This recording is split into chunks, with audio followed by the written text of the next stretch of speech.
to run short of shrimp, mix these in with the regular shrimp. On my word, you couldn't tell the difference until you started to eat 'em. Now the rest of the potato, you stuff it. We'll call this a little chicken. We'll call this here some hamburger. You might have a little meat that's been laying in the ice box for a few days. Chop the meat up fine, season it highly, stuff it into the center of the potato and bake them with the skins on. When they're done, cut them in two. Serve them on the half shell just like that. Serve them in slices when company calls. The more company you have, the thinner you cut the slices. If your mother-in-law calls, give her a beak piece like that. Now the second tool in the set is known as the garnishing knife.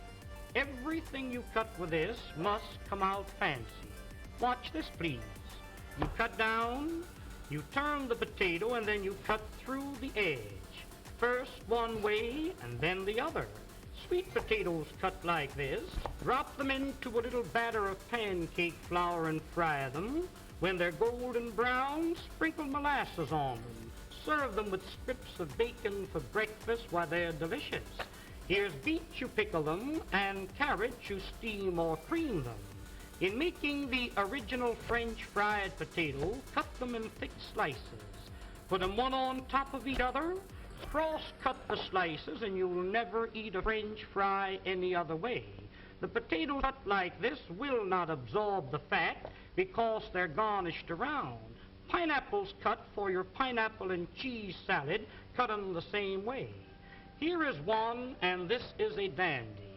Cuts any thickness or any size. Open it for a thick slice, close to the top for a thin slice. Saratoga chips, you can make them for 3 or 4 pennies a pound. Just pull the blade towards you like this. If you want the slices thicker than this, open the blade, there's a thick slice. Shoestrings for your Friday fish dinner, cut them down like this. Chop them up for your vegetable soup. What this knife is really intended for is for cutting the cabbage. You know the old-fashioned board, how you rip and tear, sometimes nipping the ends off your fingers. Lay it flat and pull it lightly towards you over the cabbage. The weight of the knife across the cabbage is all that's necessary. Why, ladies, when you get slaw cut as fine as this, you'll certainly appreciate eating it. The crowning feature of the set is the cutter that I'm going to show you now. This is known as the Champeen Vegetable Mincing Knife and Noodle Cutter. Now, when you want to make some real fine noodles at home, you roll the dough out like this. Dip this into a little flour so it doesn't stick to the dough, and as you roll it over the dough, that will cut the noodles in long strips 10 at a time. Did you ever try to chop up a little nuts for cake? Well, I've seen ladies chop nuts and the nuts land up on the ceiling. Sometimes you chop the ends off your fingers. When you want to chop up a little nuts for cake, cooked meat, clams for chowder, soup greens to throw into your soup, making a little pepper or chicken hash is just a few strokes rolling it up and down. Why, here is without a doubt the meanest thing in the world to cut parsley. Put that in a grinder, you really grind it too fine. This machine, instead of crushing the parsley, cuts it quick, clean, and dry, leaving every bit of the juice and every bit of the flavor. Now, to clean this machine, you press the button. Rinse it out in a little water. When you're through using it, hang it up and let it dry. Here's one here that every lady should have in her home, known as the Parisian scoop. You lay it flat, once to the right, once to the left. When you scoop them out, you'll get a perfect round little ball. You can pot roast these, cut them out of cheese or cut them out of butter. When you're serving a fruit cocktail in the summertime, take your fresh cantaloupe, scoop them out like this, mix them with apples, pears, and watermelons, makes a delicious fruit cocktail served with a little cracked ice like you see here. But here is a tool, ladies, if you ever do get it, you'll thank the day you've seen this demonstration. When you press, it locks. It's like a pair of human hands. Reach in the oven and take the biscuits out of the oven. Ever take the hot potatoes out of the oven and burn yourself on the elbow? A roast chicken out of the oven, a piece of meat out of the pot, spinach, asparagus out of the water. Why, around canning season when you're preserving the fruits, to take the hot fruit jars out of the water like that, that machine is worth dollars to you. And here's another one that I really know you'll enjoy having in your kitchen, known as the safety grater. No doubt you're familiar with the old-fashioned grater. I've seen ladies take a grater and rip the knuckles off. When you want to grate up potatoes for delicious potato pancakes, this has a smooth, flat edge, impossible to cut yourself. Just like you were washing clothes, you rub it up and down, and you really grate your vegetables real fine, retaining all the flavors and all the juices. Breadcrumbs for when you're serving veal cutlets or anything like that. You want a little breadcrumbs to fry your fish in? Why, there's the greatest proposition in the world. Use that for coconut, cheese, or horseradish. When you're through with it, just hit it down like that. That knocks all the food out. Rinse it out in a little water and hang it up and let it dry. Now, here is a stone made of carborundum and sapphire quartz, which is made purposely to keep these knives sharp. When they get dull, a few strokes over the edge like this, and you can put a keen cutting edge on it. If you have a dull knife or a dull pair of scissors, an old sickle or a scythe, a lawnmower, cleaver, an axe, there's a tool that will really put an edge on the knife, so the knife will really cut for you. I just want to give you an idea of how sharp that knife really is when you sharpen it with that stone. Ladies, I've seen some of you try to open up cans. Now, there's a can of Campbell's baked beans. I've seen ladies open up a can and you poke a hole in it, go around the top, hippity-hop, and your finger slips. Let me show you a real proposition. Look, lay it on the can, lift up the safety, and turn the key. That locks itself on the can. No harder than you were winding up your watch. Wind up the key and that'll cut the top off of the can slick and smooth. Notice how the end raises itself up in the air so you can lift the lid off, giving you a clean, smooth edge.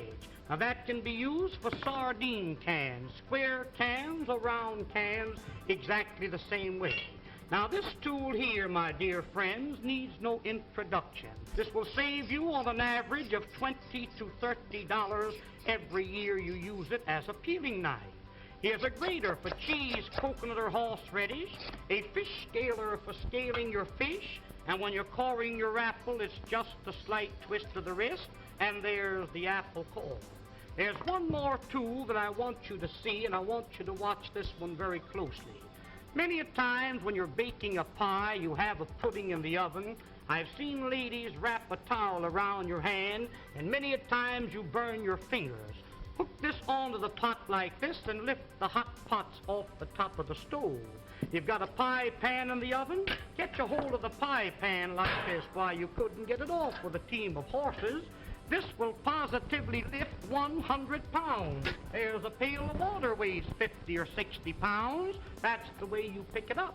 But there's one more tool. I'll be all through and I'll be finished. Oh, now the next tool and the last one is what they call the Sarah Bernhardt cutter.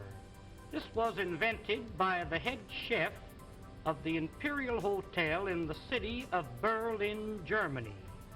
You place the screw into the center of the vegetable. Twist the vegetable until the threads catch a hold, then you wind this up. You keep winding until you utilize the whole potato. The faster you turn, the quicker the slices. Why, ladies, here's a machine for slicing onions. The first onion that you slice with this cutter, you'll bless the day you've got a hold of it. Every slice cut exactly the same thickness. Every slice cut the same size. In making what they call a rosette, pull the vegetable out like this. Pin the ends together with a toothpick. Drop that potato into the hot fat and fry it. That will come out like a donut, golden brown. If you're serving a nice fish dinner, a little parsley goes in the center with the fish all around it, makes a very appetizing dish. Did you ever try to slice onions with a knife? You know how you get one thick slice and one thin slice? Run the knife through the center. That will separate each slice individual. Almost like magic, there is every slice cut exactly the same thickness and the same size. Wouldn't you like to have a set like this in your kitchen? Why, of course you would. Now don't forget, attend this theater every week and receive this 12-piece fascinating...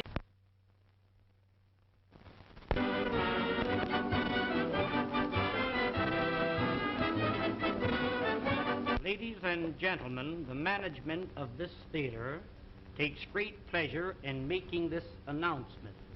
To each lady attending this theater each week, you'll receive absolutely free a fascinating 12-piece kitchen cutlery set, one piece each time. It is really interesting and amazing to know how you can prepare your meals in an appetizing and pleasing manner. There's an old saying, and a true one, that what is pleasing to the eye is bound to be pleasing to the appetite. I'm going to demonstrate this set to you, and I want you to watch it very closely. The first cutter that I'm going to show you, now this first one is known as the Parisian cutter. Wind it through the potato like a corkscrew. When the cutter appears on the opposite side, pull the cutter out. Place the handle in the center and twist it out. This is what they call a French curl. When you fry these, they come out like donuts, nice and brown. Serve them with your steaks or pot roast them. Unwind it, there's two curls out of the one potato.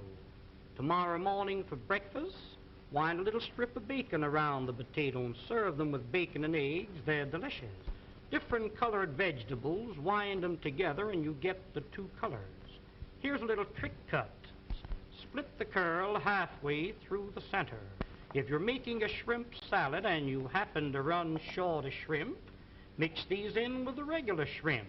Upon my word, you couldn't tell the difference until you start to eat 'em. Now the rest of the potato, you stuff it. We'll call this a little chicken. We'll call this here some hamburger. You might have a little meat that's been laying in the ice box for a few days. Chop the meat up fine, season it highly, stuff it into the center of the potato and bake them with the skins on. When they're done, cut them in two. Serve them on the half shell just like that. Serve them in slices when company calls. The more company you have, the thinner you cut the slices. If your mother-in-law calls, give her a big piece like that. Hello everyone. How we doing today? Gonna be breaking down this guy. And I'm gonna see here if I can't fix my captions. Change my audio setup.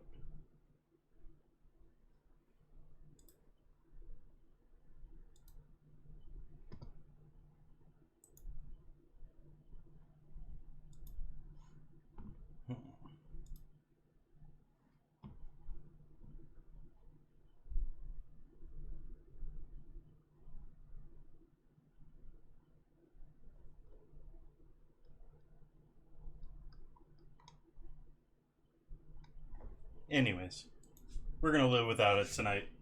I'll figure it out later. I switched to using an artificial so I can hear what I'm saying. I can hear everything.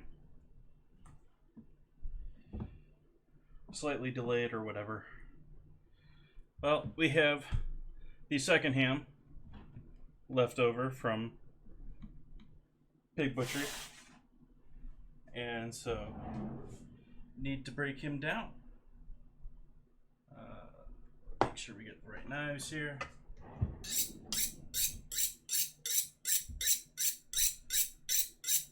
Hello to everyone out there I haven't looked in chat here in a sec.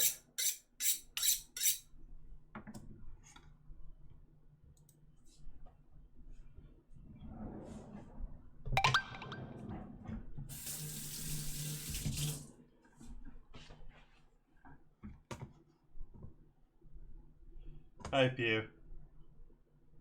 Let's turn on emote only chat for a sec.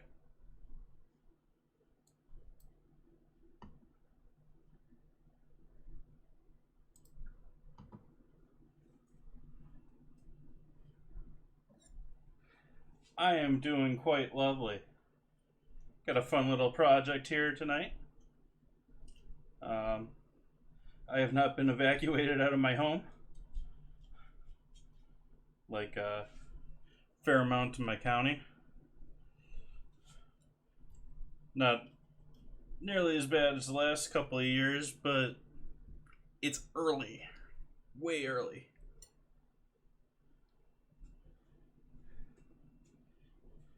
So I'm going to break this guy down.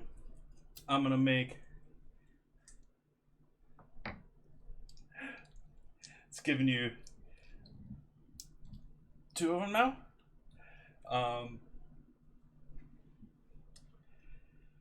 Gonna break this down.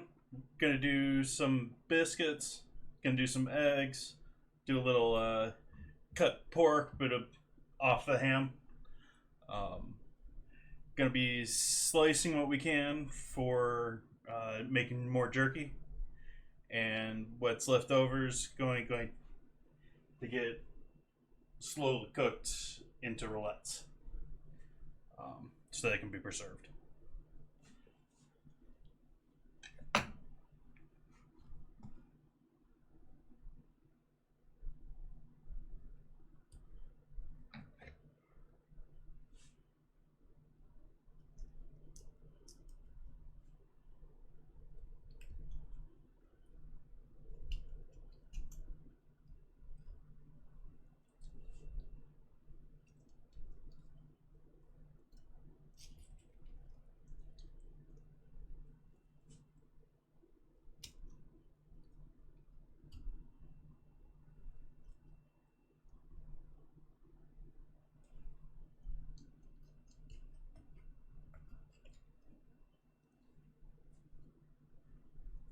Trying to get this guy to separate, and I'm having to go in much deeper than I should.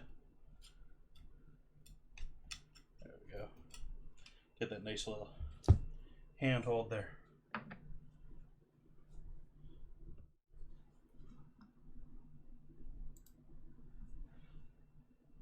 So I'll turn emote only chat off now. And good evening, everyone. Morning, middle of the night, whatever have you. Welcome, welcome. Glad to have you.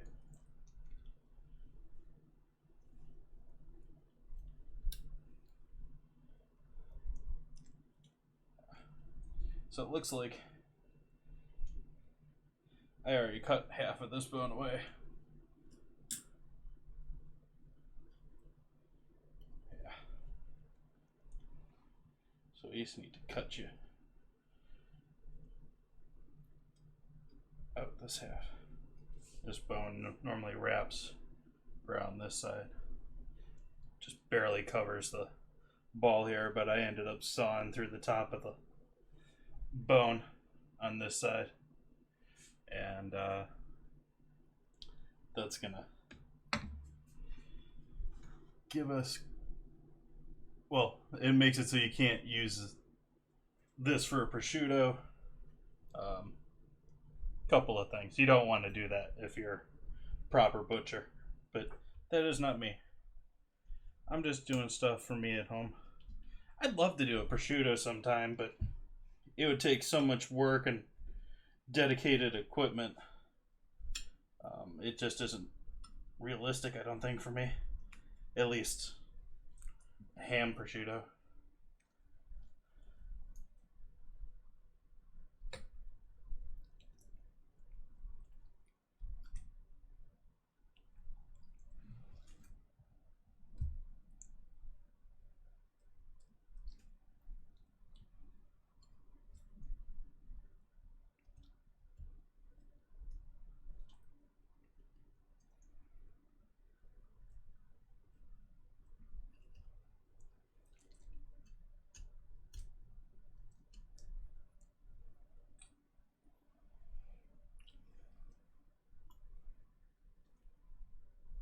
Oh yeah, onion rings.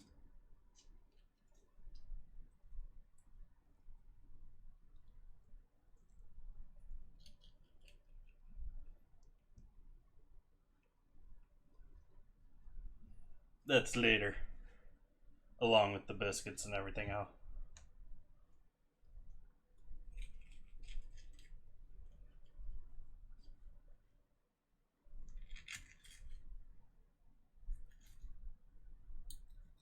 Sounded a bit more frozen than I want it to be.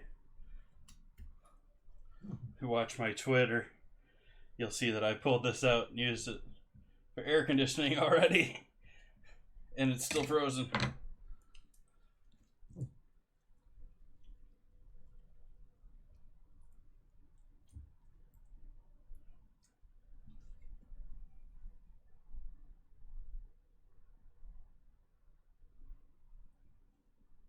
Yeah, Pew.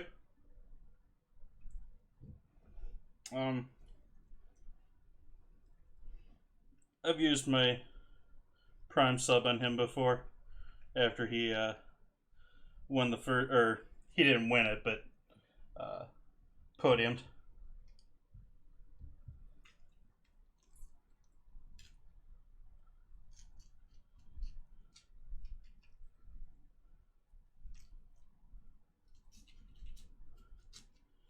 But yeah, he's streaming with the big boys now, isn't he?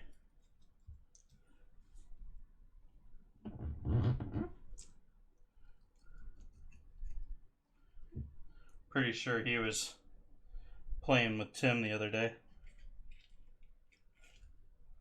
Finally. Someone more experienced was.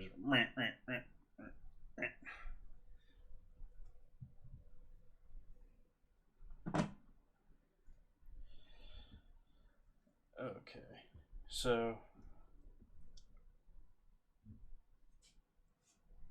follow that in right there.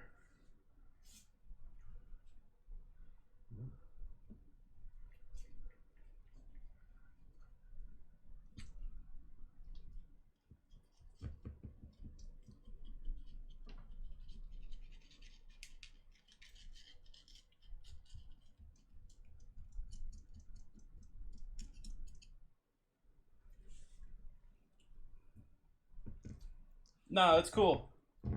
I find it awesome that he's doing that. I've caught a couple of his streams, and I haven't watched him that much, but it's been cool. Some of the stuff, like I forget which of the was it the second, third? I think it was the third race. Afterward, he walked down and showed everyone the first corner of the track.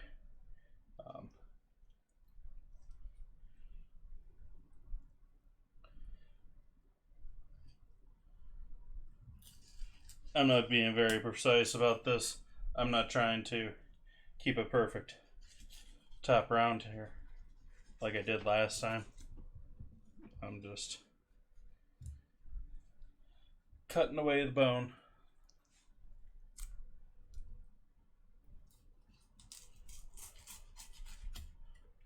I think he's just getting started.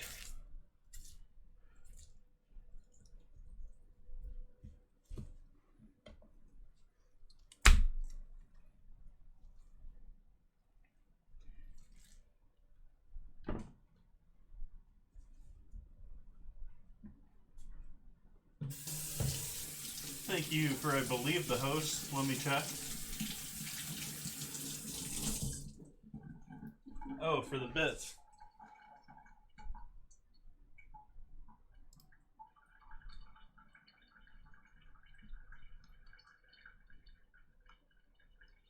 Why isn't that updating? Huh.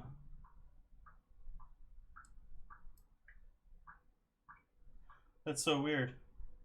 My Streamlabs mini feed isn't, it's like 10 days old. I haven't noticed. Wow. No worries, Pew.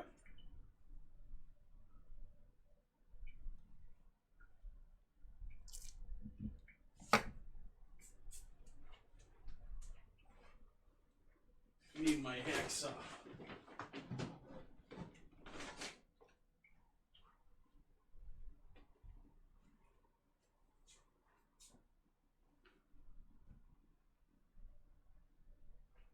No.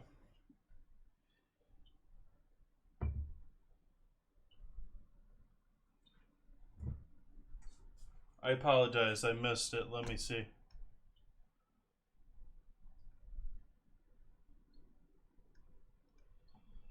It's relatively simple.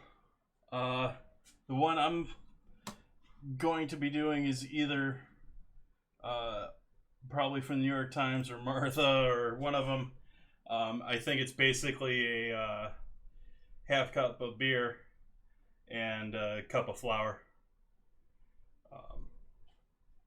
Spices you like beyond that.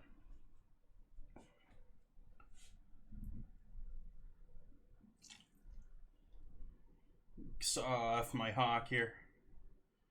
Let's go about there.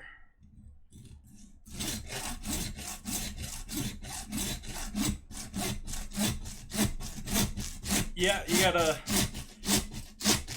coat them in small batches and fry them, or you can individually put them on a pan and freeze them. But yeah, that's basically it.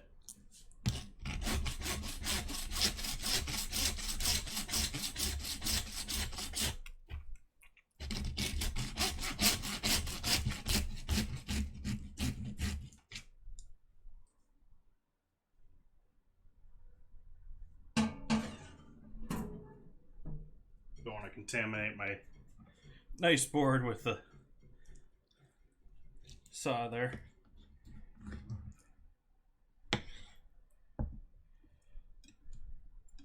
Small bone, big bone. That's how you know it's the ham. If you're looking at a hock from a pig, the meow. The ham or the back leg has two bones.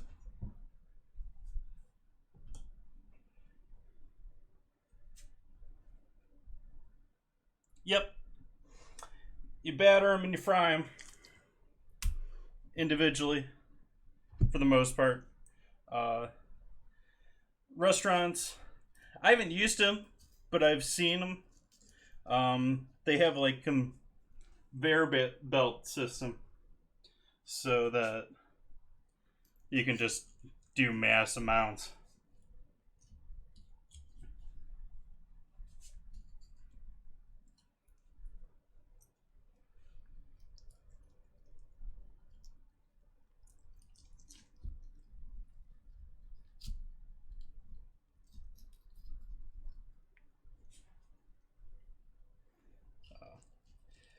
Typically, they are pre-made and frozen for most restaurants here in the U.S. Most are using pre-made frozen, and they're just frying them to order.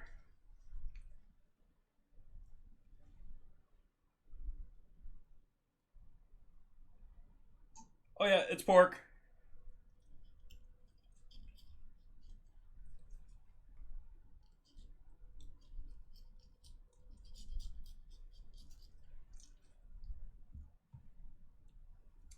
Typically the ham, I'm not using it for its classical or typical use.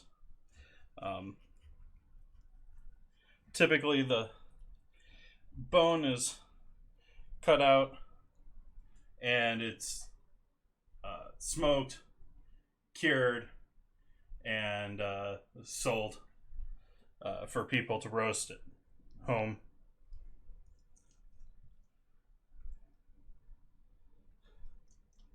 Even though it's been smoked and cured.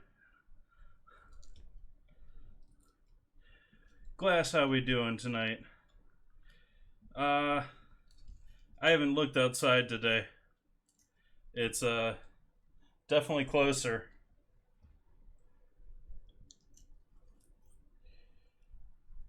It's sort of dangerously close here to Healdsburg and Guerneville and Forestville.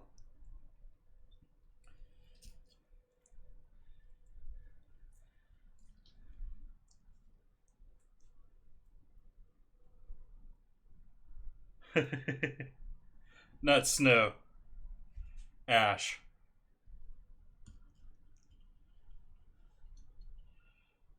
Having forest fires here.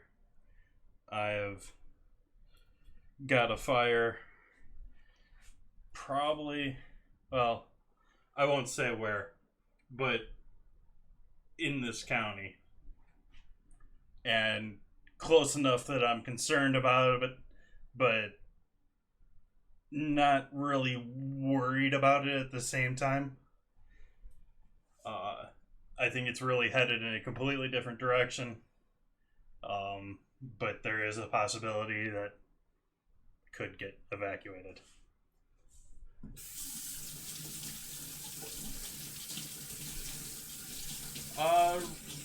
Right now, it's not been that horrible here in Sonoma. It's threatening stuff. It's taken out, I think they want to say something like 200 structures, which is not good, but it's nowhere near to what's happened before, and it's sort of almost par for California case. The real issue here right now is, much like prime fire season, all the equipment is stressed. It's all there's no, we're pulling in fire engines from Texas. So it's a matter of how much equipment we have to fight these fires. And so right now, Sonoma is pretty much on its own. It's getting a little bit of air support when it's like dire need. But beyond that, it's just been the local forces.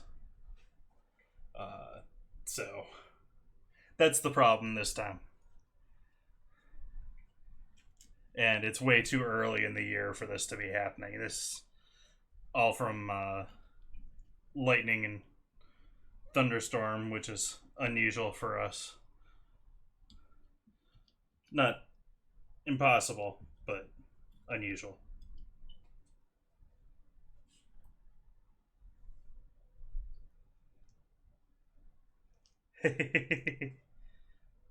Well, we also have things like the redwoods. I mean, I don't know. I assume most of you guys are probably familiar with redwood trees. Or the big, not just redwood, but the sequoias, the big boys, the really, really big trees, at least here in the U.S. I know we got some massive trees in Africa and other places too, but those guys, I believe, actually need forest fire to procreate, and so it's needed. But if we don't want it in the cities.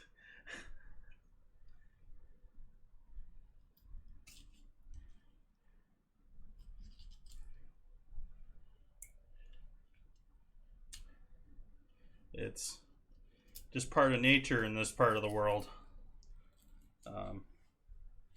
Unfortunately, it's getting a little bit out of hand here the last couple of years. And, well, PG&E hasn't helped too much.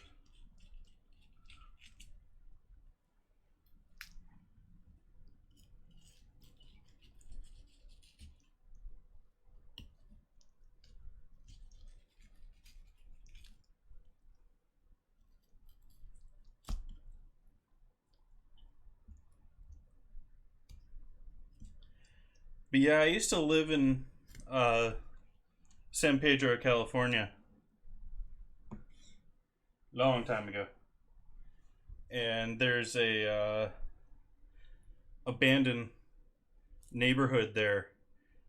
It's owned by the government. It's a military neighborhood for people working for all the Navy oil reserve is right there. So I assume it's to do with that, but who knows? There's all sorts of stuff.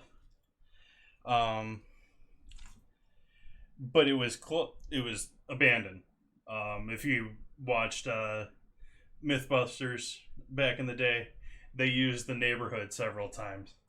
It's sort of freaky looking. It's just a straight up whole neighborhood with boarded up windows. Uh, and they would have goats. Uh, just taking care of all the keeping things from getting overgrown.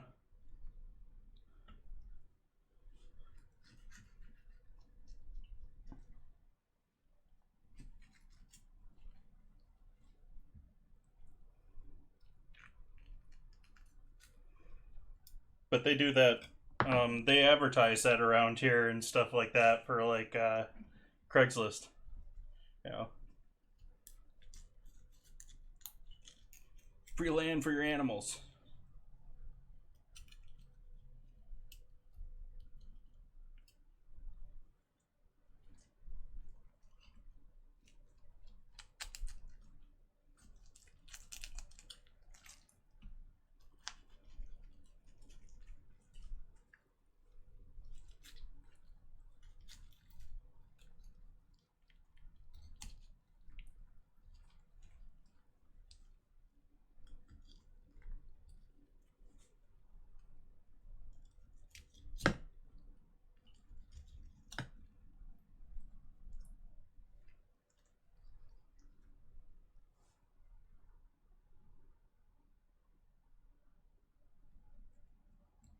Not familiar with Nuketown, but that is.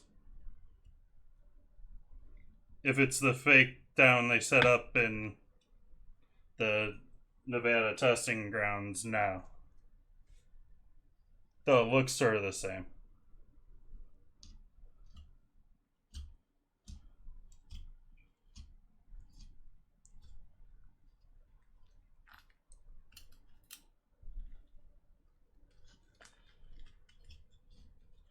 The At least the episode that I recall Mythbusters using it for was uh, comparing.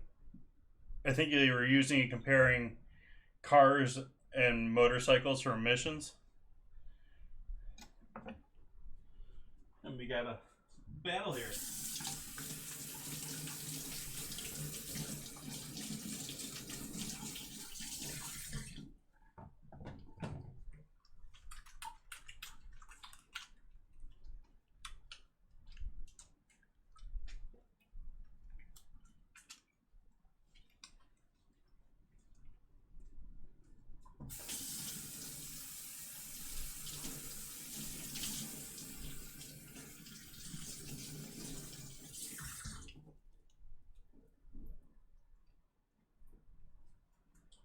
If you're not familiar with San Pedro, um, it's basically the very bottom of LA. It's you have Long Beach, but it's west of Long Beach. It's the other side of all the harbor stuff. Although it's not a nice town, um, and most of that is because it's like the furthest part away of LA that is still covered by LA. And then you've got several really, really, really rich cities. They're mostly residential right next to it there. Lovely history fact, those old cities were all Japanese farmland before World War II.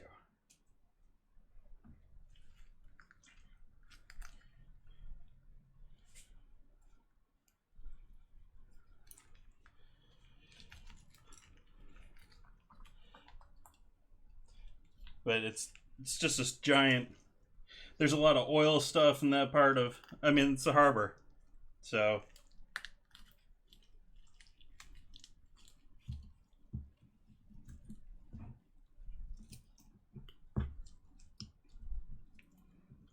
It's one of 3 cities that are in LA that connect to the harbor. You have Harbor City, LA, Long Island, or not Long Island, Long Beach, and San Pedro. So we'll save that guy for beans sometime in the future. Separate the top and bottom here, why not?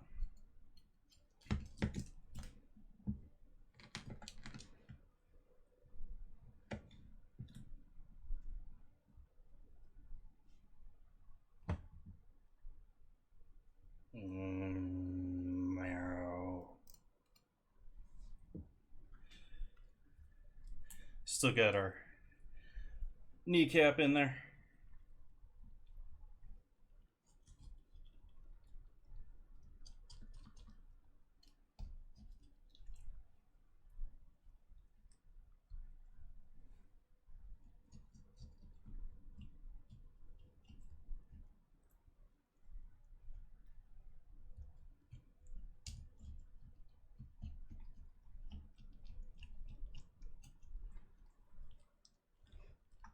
It's a park down that way I used to walk in a lot that used to be a Nike missile firing location for again World War II. Well, post for World War II, but I don't know. They'll probably use the same rocket positions for that, just not nuclear.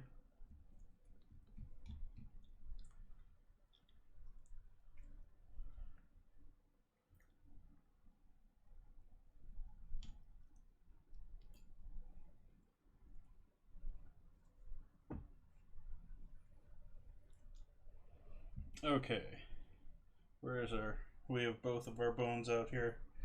Did that other one come out with us?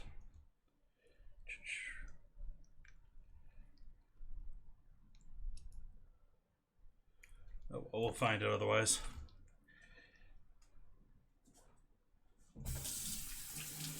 Let's play our Game of Raiders here.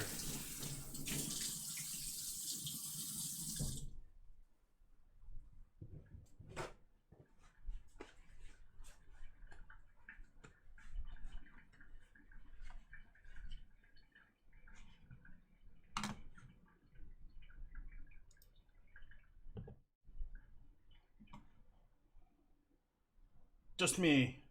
Yay. Time to die.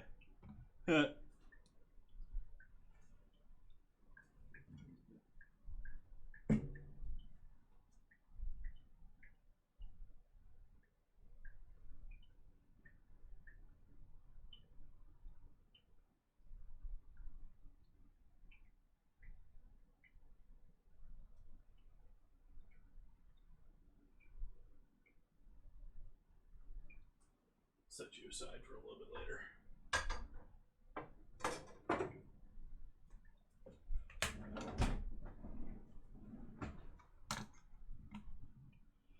Yeah, so far it's been a pretty good week.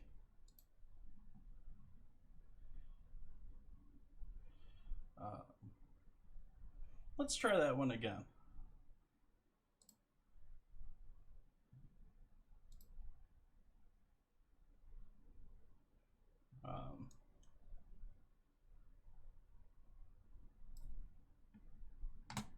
There we go. And let's reload this page. It's ridiculously lagged.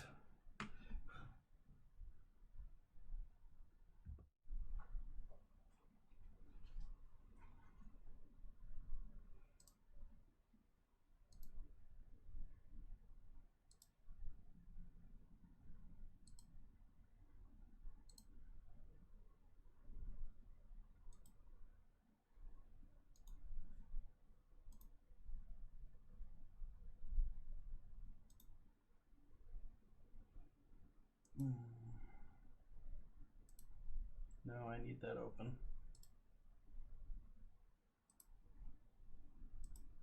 Apologize if anyone's chatting right now. I'm trying to figure out pages and fun stuff for things I should have had set up before, but keep messing up on having my web browser prepped for streaming. There we go.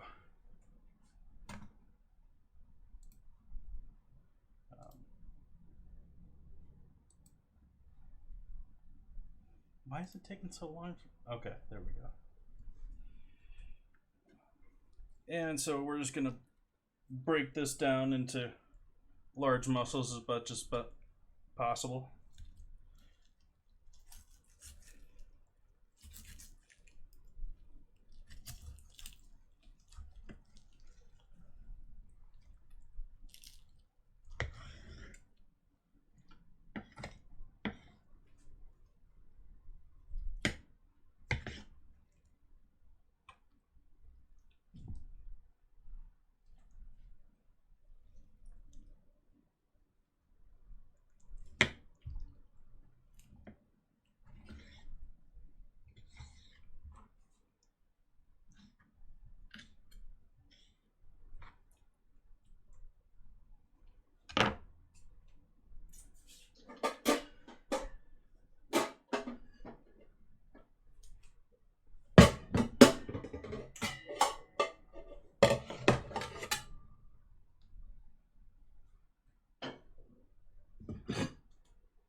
Use you for the roulettes.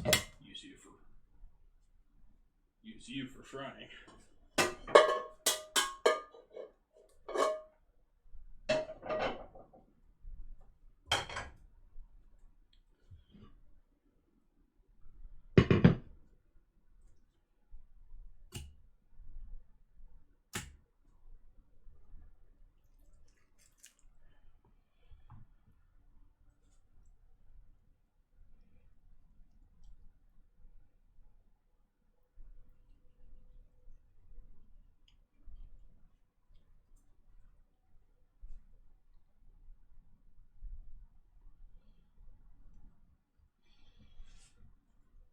Relatively uneventful life right now with well, let's call it a voluntary lockdown.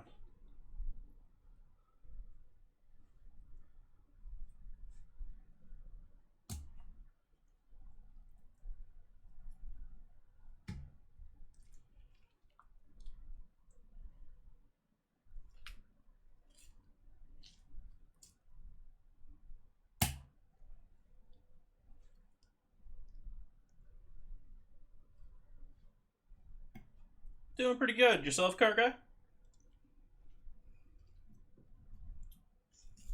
Saw you were here earlier and probably popped off to play a game or something.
Yeah, I'm going through fits every now and then, even with it just being, what, since March?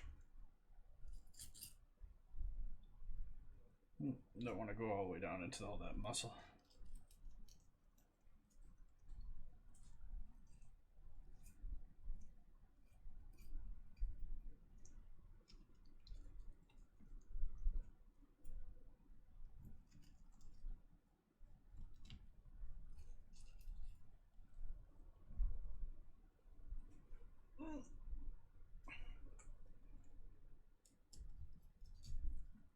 Yeah, this table's just entirely too low.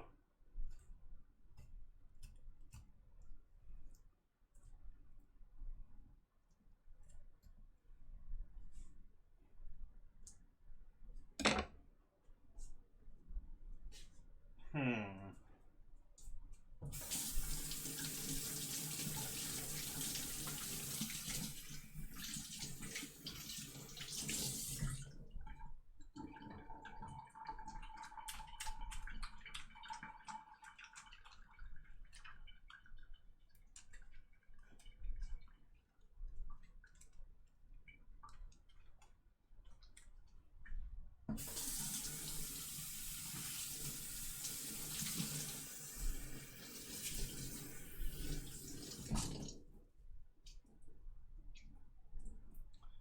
Crew 2, have not heard of it.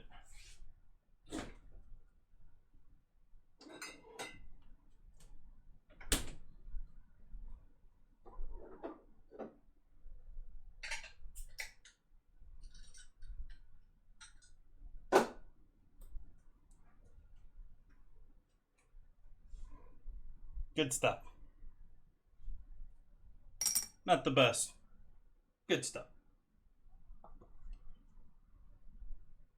I'm going to consider this hydrating.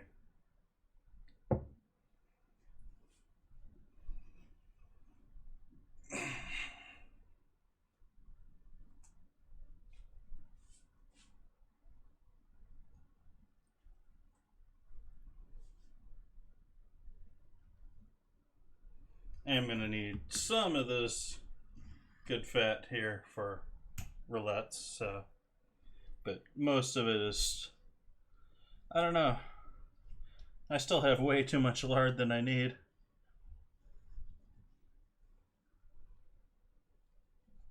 In the refrigerator, not on my stomach. Got plenty of that too, though.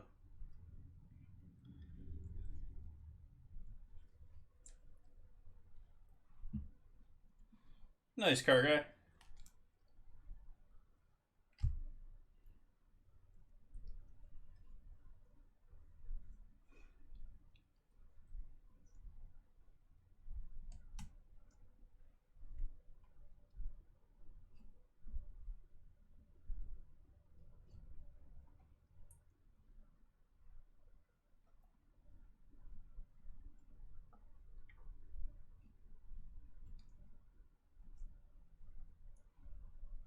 Hey, Doomation.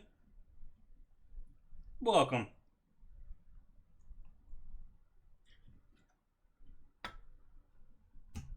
How you doing this evening? I'm working my way through this ham. Thank you for that follow.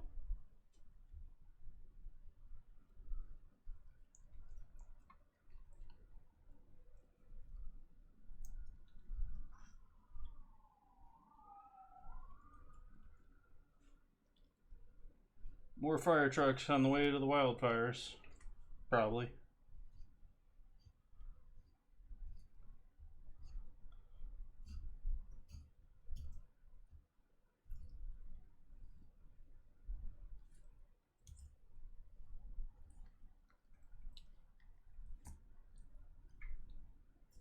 I'm not doing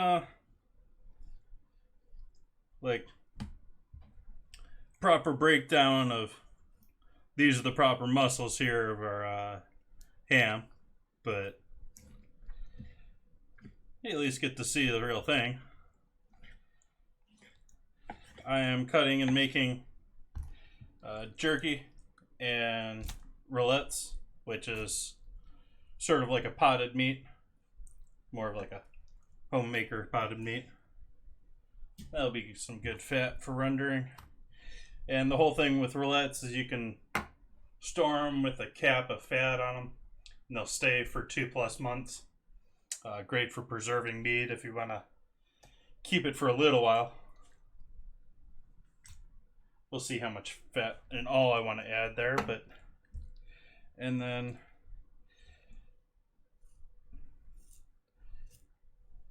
jerky. Jerky.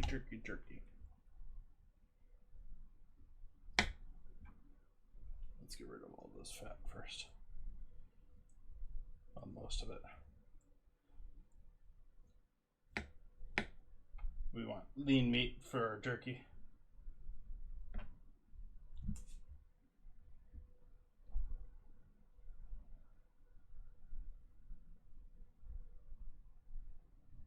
Depends on who you ask, our guy. The South always wants the North water in California.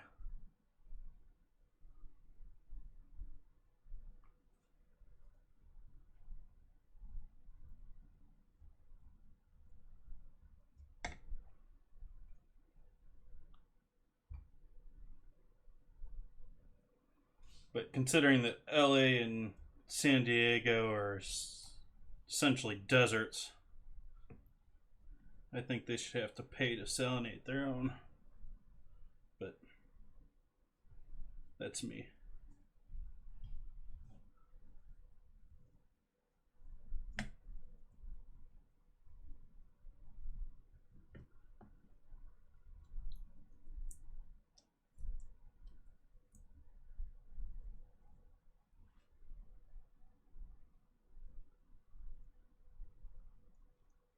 What cut do I have here? This is all, I broke down a whole ham.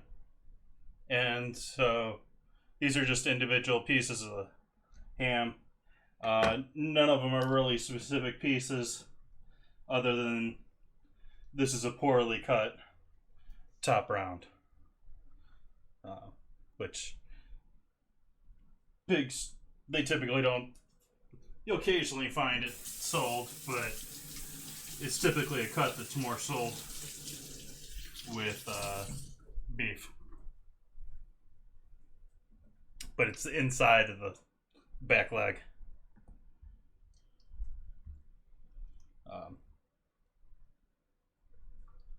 We have also here our ham hock, which I sawed off. You got the 2 bones, prosciutto bone or the ham bone, and the leg bone.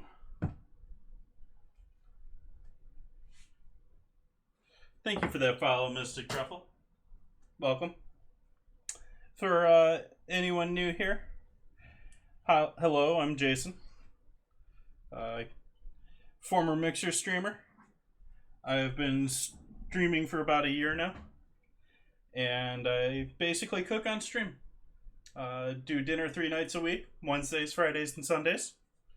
Occasionally do other things. I don't do a whole lot of gaming, but I do screen printing every now and then. Things like my hand towels here. And yeah, work professionally as a cook for the majority of my life. Cook or chef, or depending on, I've been them all.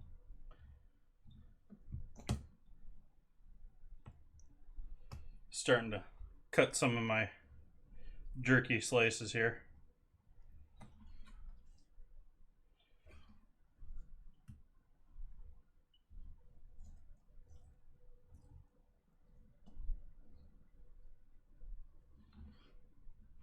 It's not as frozen as last time, so it's going to be a little bit harder to get nice slices. I got some really nice slices last time.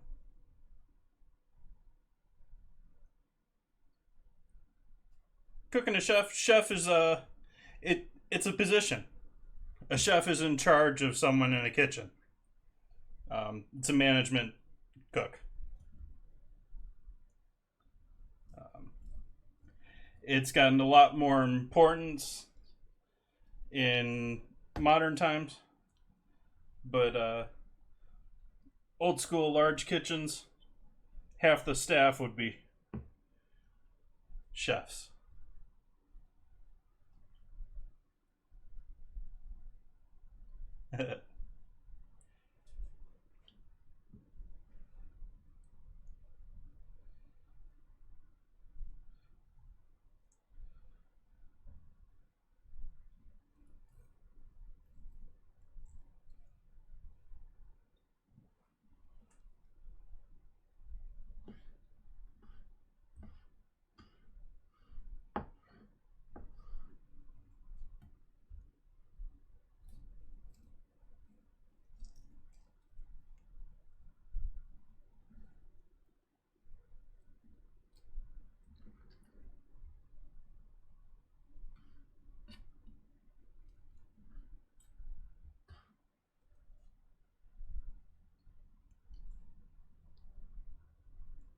That's nice, Tommy.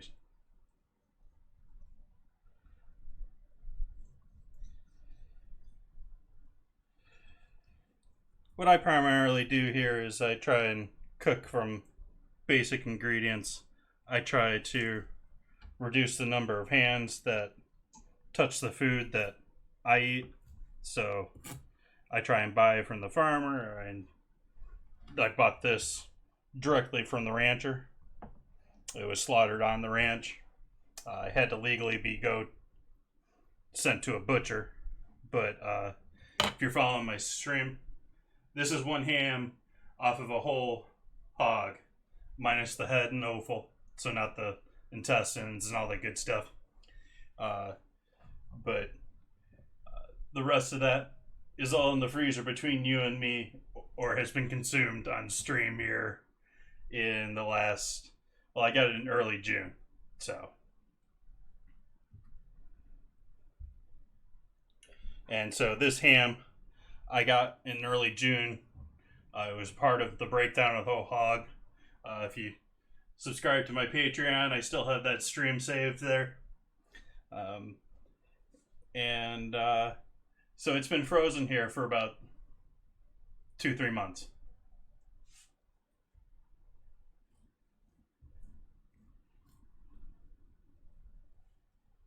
Yes, I don't know much of the geography of Italy.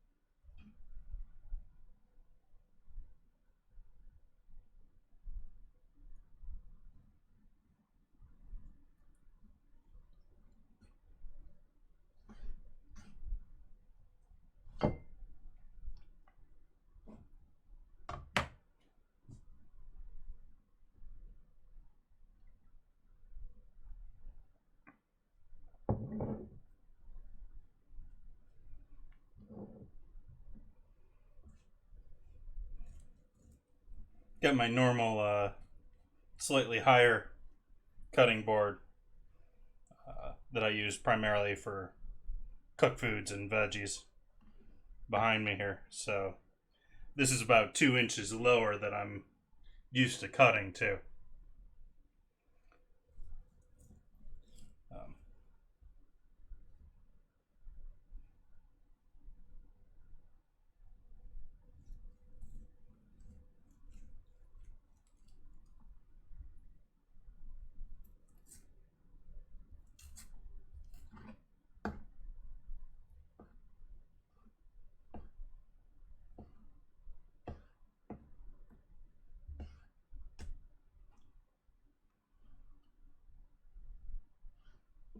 Cut this big fat away.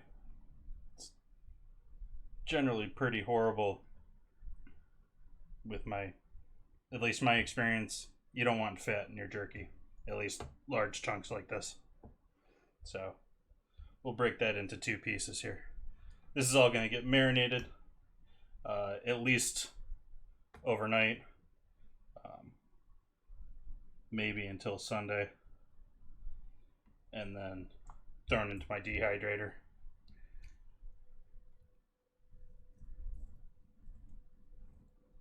Or at least the stuff that I'm successfully slicing here.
Whose birthday?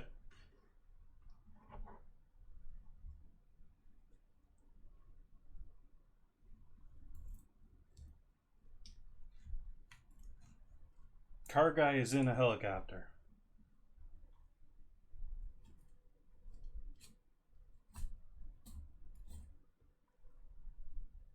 How do you have an internet signal?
Hey, Neo Realms.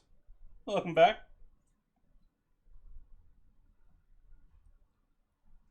My auto shout out didn't do anything for you. Maybe I didn't get to you yet.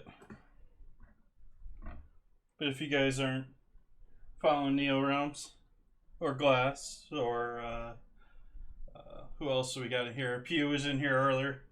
All you guys are great streamers. Should all check each other out.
Hey, Wes.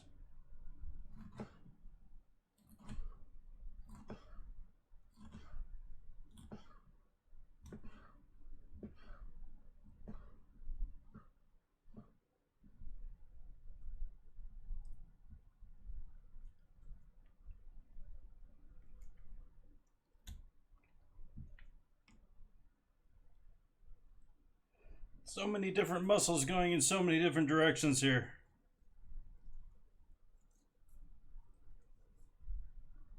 Trying to break them down somewhat into stuff that'll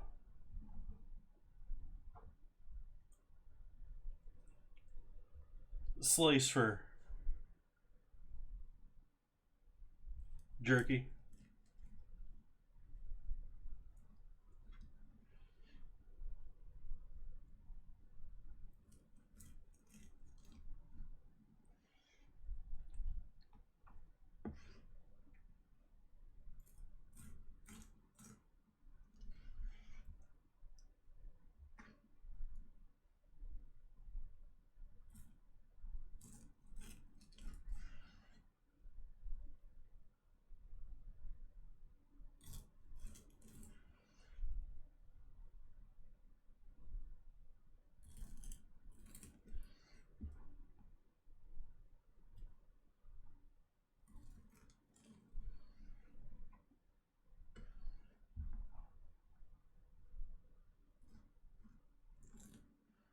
That was a little thick, but well.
So how's everyone doing tonight? What's new? What's the new drama on Twitch tonight?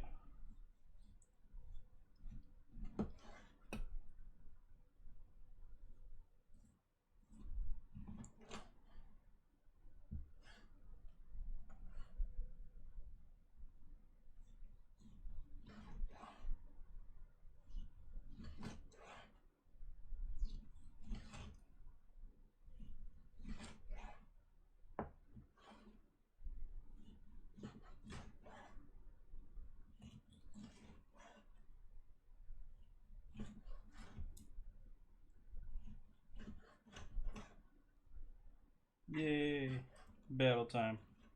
And finish this piece out here. Actually, that piece is done.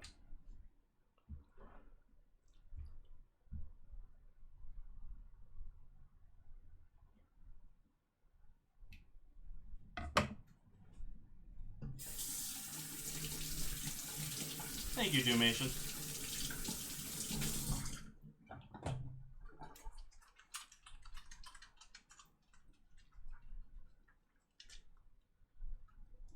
So we'll get some Worcestershire, some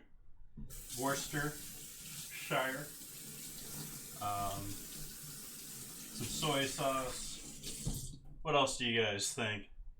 I gotta have to have it around the kitchen already.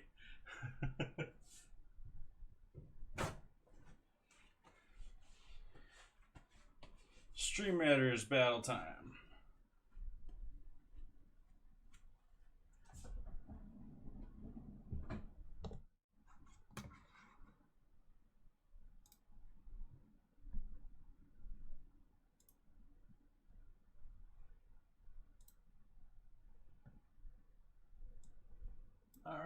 A little bit better chance this time.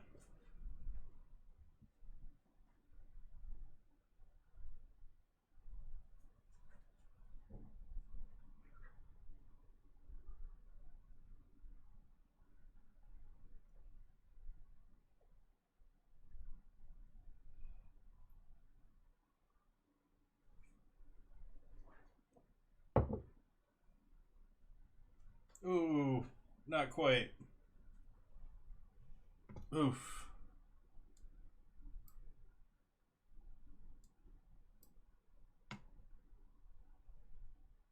I'm gonna try it one more time here with you guys.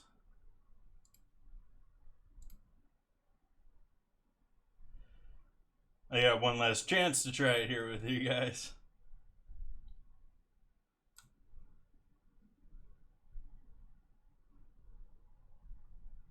Ooh.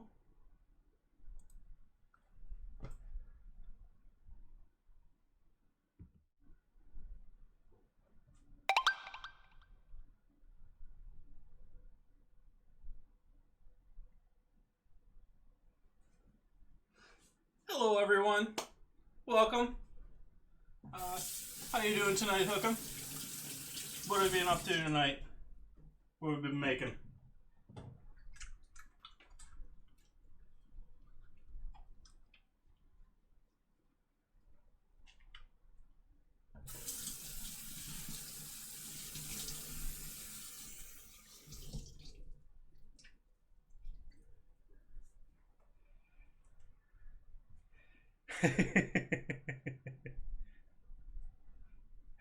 Well, welcome everyone.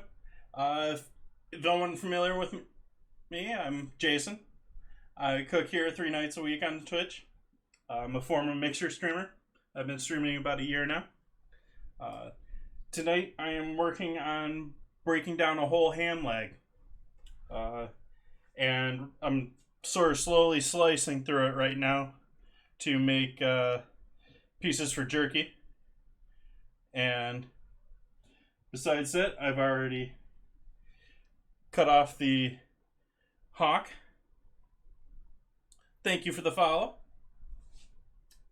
Welcome, Yuli. We have what in beef would be the top round, which is sort of poorly cut here because I'm not really to do the individual roasts, but somehow I cut into it like that. And otherwise, we got our ham bone for beans in the future. One half of our top bone, I'm forgetting the proper term for that bone. And och. Not sure. So we're doing jerky. Scraps are going to be turned into roulettes, which is sort of like a potted meat or homemade potted meat. Allow it to stay in the fridge for up to 2 months without any issue. And also making dinner with it, but most of this going into jerky and roulettes. Lasagna, roasted lemon, parmesan, broccoli, and spent grain. Wow. Yay, doggies. I love dogs.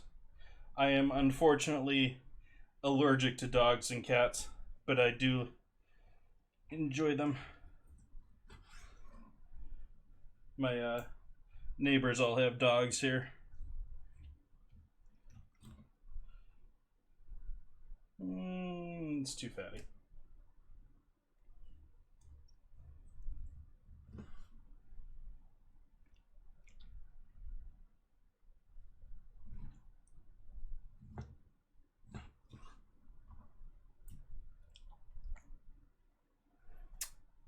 Lasagna sounds good. I made lasagna just a little while ago. I'm always down for lasagna though.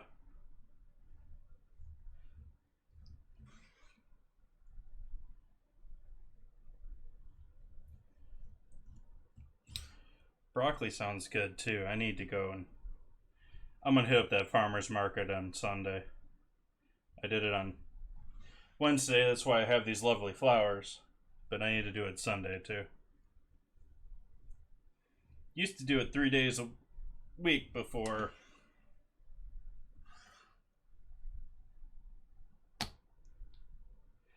Yeah, this worked pretty. It wouldn't have the same. It's not cured, so it wouldn't have that same ham color and all that. It'd lose its color. It's gonna look like pork when I cook it for dinner tonight.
Nice.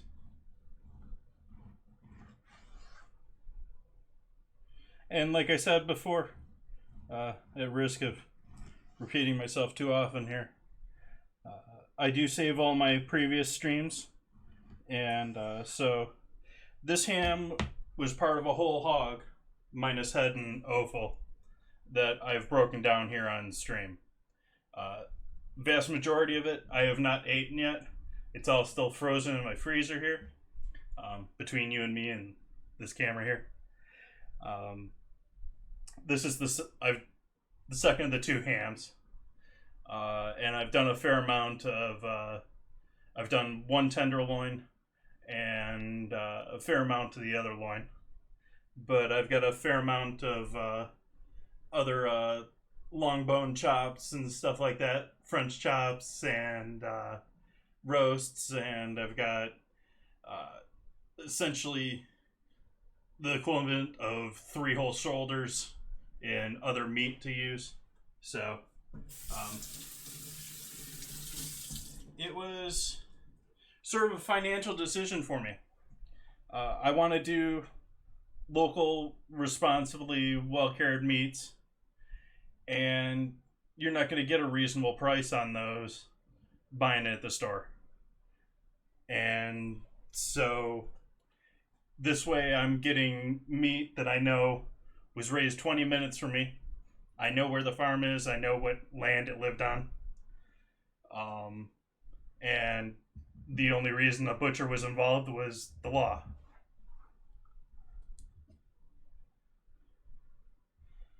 I try and reduce the hands on pretty much all of my food, which is the main theme of what I do here. Operated a business out of the farmers markets the last couple of years, so I buy a lot of produce direct from farmers, and try and support the ranchers too. But it's also, unfortunately, sort of a political choice too, because here in Sonoma, unless you're buying direct from the farm or the rancher, in cases of meat, it has to travel upwards of 500 miles to be at a legal slaughterhouse. And that's a recent change, because we have a slaughterhouse here in Sonoma. However, it's decided to close off from small local farms and only do their own supply chain. And so their options are basically nil. And so what I have been doing was buying from ranchers at farmers markets. That market has pretty much died. And so I've had to sort of go to what I had before was essentially a CSA, where I was getting a set amount of certain things between lamb, pig, chicken, and so now I'm buying quarters and halves, but this is my first purchase in that endeavor. I figure actually, even with the freezer included, this is pasture raised, not organic, but as close as you really get to being organic without the certification. Certified naturally grown, if you know that term. I don't know if they really exist anymore. But very, very sustainably raised. And much better option to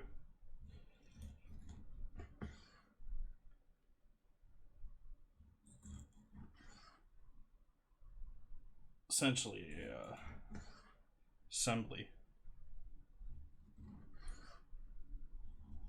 I say that as I've been slicing meat like I'm on an assembly line for the last 30 minutes here.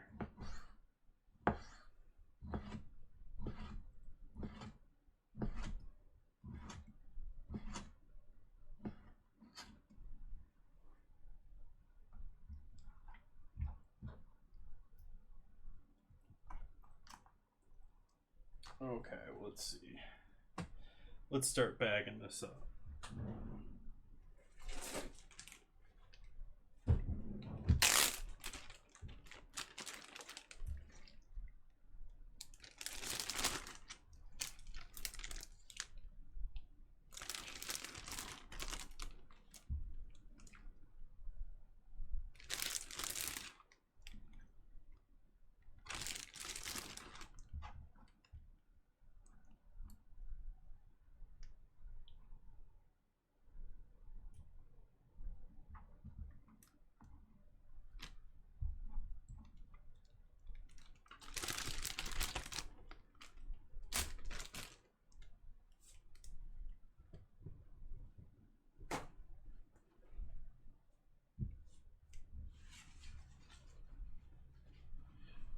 Dryer board's safer board. Or safer.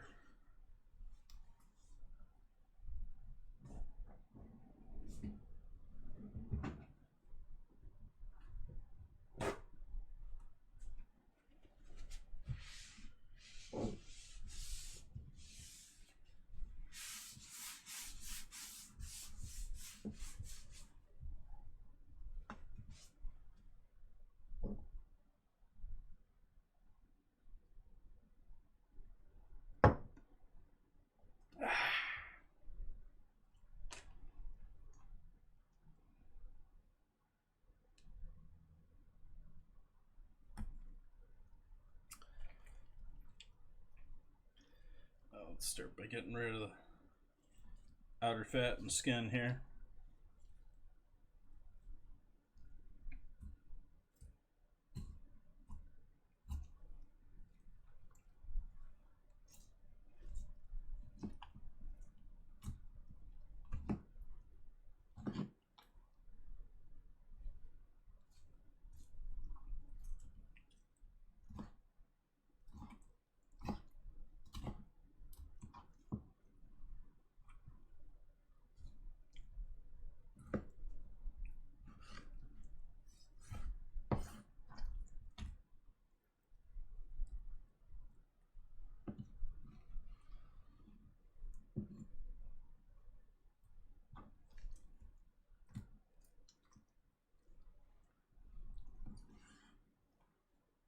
Do need a fair amount of fat with this roulette, so I'm not too scared of throwing some of this in there, but I don't want to do all of that. And I will do all of that though.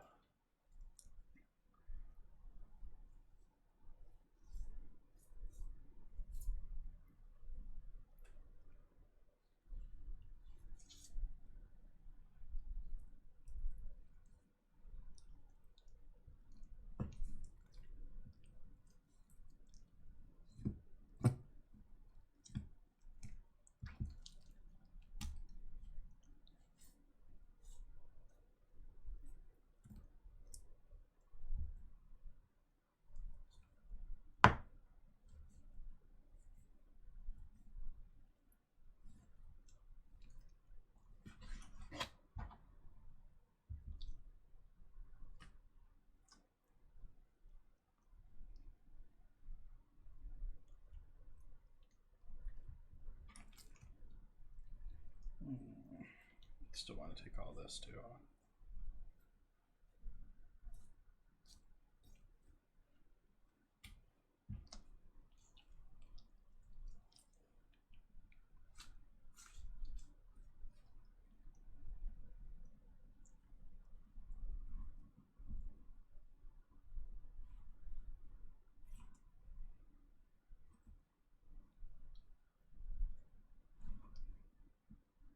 Yeah.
Those were cut in the wrong direction. Just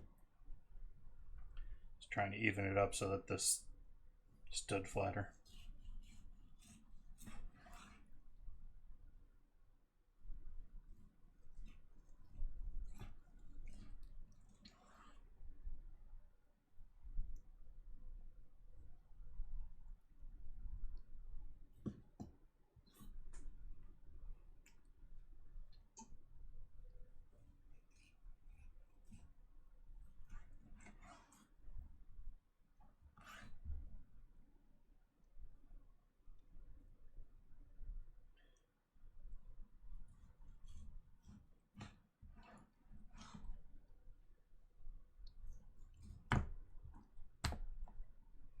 Why you gotta be such a pain?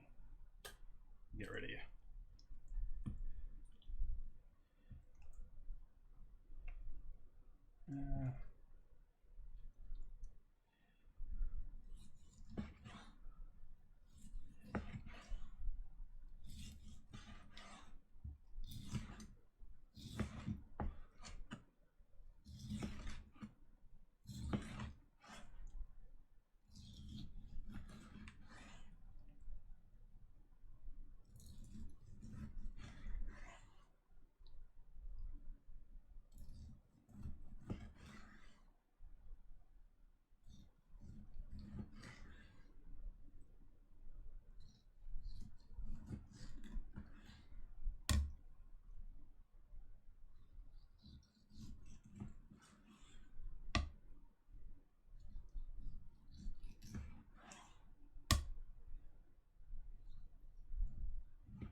this all in one bag to start here, but do 2 batches of marinade here.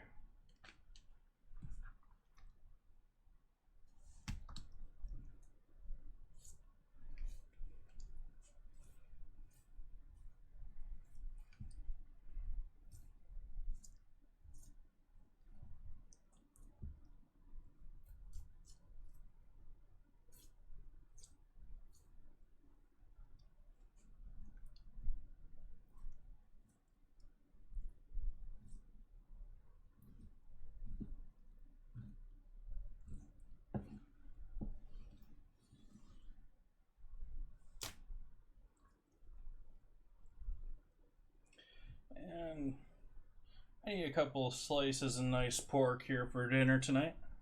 So let's just handle that now.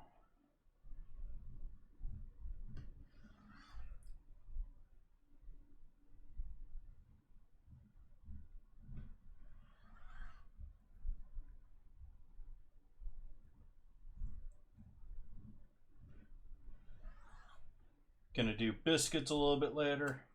Gonna be doing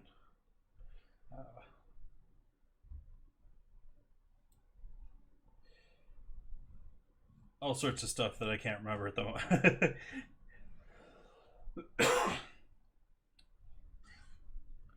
Get some eggs going, to get biscuits going, get ham steaks.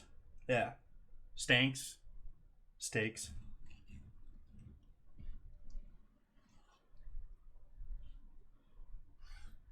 Ham steaks.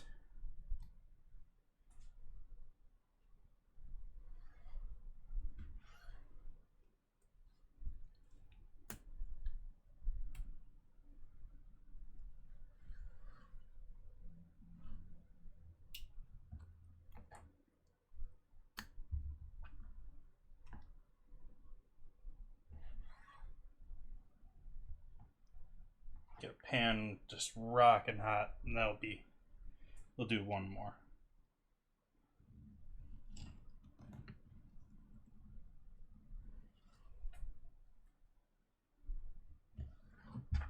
So again, if anyone new here joining me, I live in Sonoma County, and if you've been watching the news, there are fires in this county going right now. So there is worry that I might lose electricity. I doubt I'm going to be evacuated tonight, but I might be put on evacuation, like, I forget the term for it, but alert, ready to go.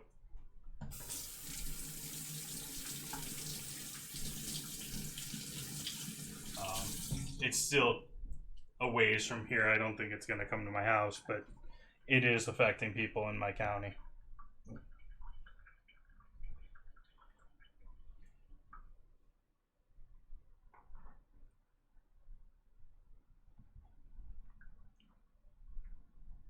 Oh, I think I'll be okay in that sense.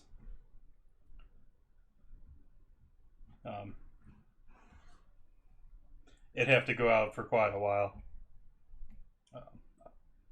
Came close last time this happened, though. That is definitely something to be considered in the future here. But I don't know how much I can do with that while I'm still renting this place.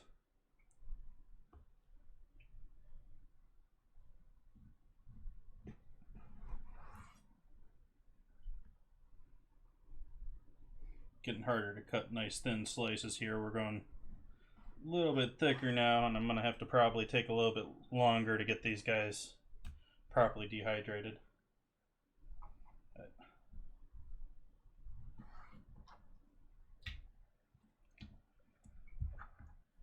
That is dinner. Let's put that on.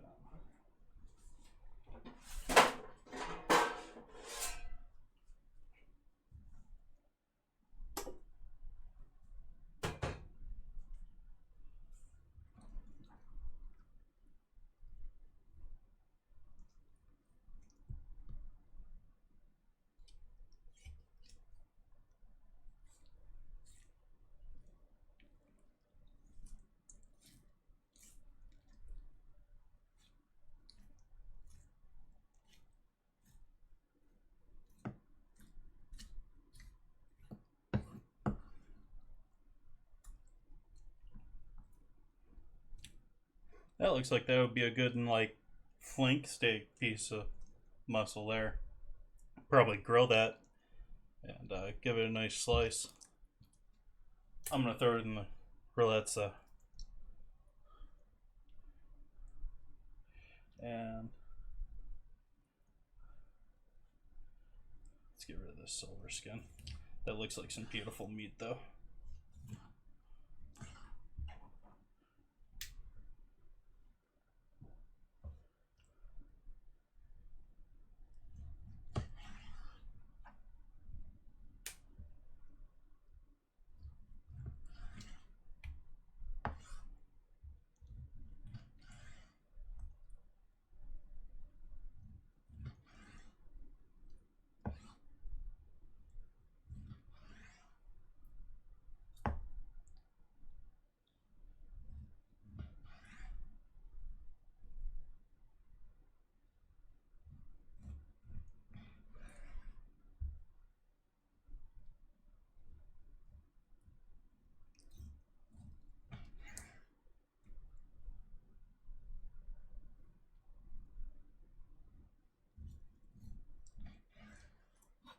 That was a little thick.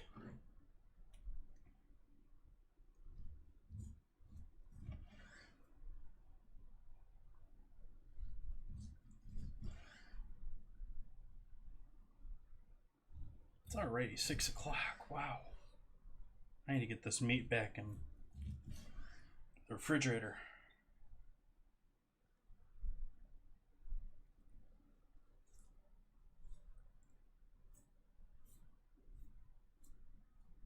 Wasting my, taking my time.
Yep, we're gonna leave the rest of that in roulettes. Let's see what we got left here.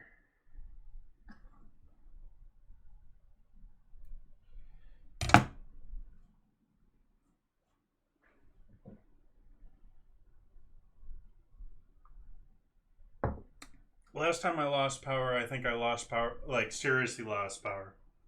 I mean, I lost power, I think, was it last Friday? But the last time I seriously lost power was for, I think it was for 4 days. And that was the last wildfire, and that was PG&E purposely shutting my power off. I came back home, and my freezer was at about 38 degrees. And so stuff was thawing, but it was still well below, well, at least 2 degrees below refrigerated. So I lucked out. Probably ruined the quality of a fair amount of stuff because you lose a lot more moisture when you refreeze things. When you freeze things, you puncture cell walls, typically with ice crystals, whether it's meat or fruit or whatever, and you lose moisture. Generally consider it acceptable to do it to meat once without it having a huge effect, but fresh meat is... Let's see what we got here on the interwebs real quick.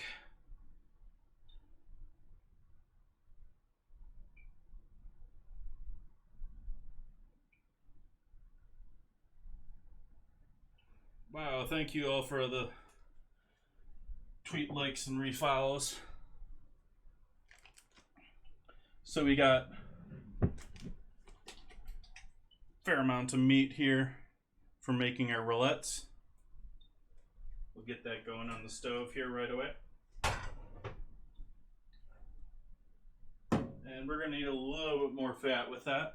So let's take let's use this guy and this guy. This guy has some decent meat still on him.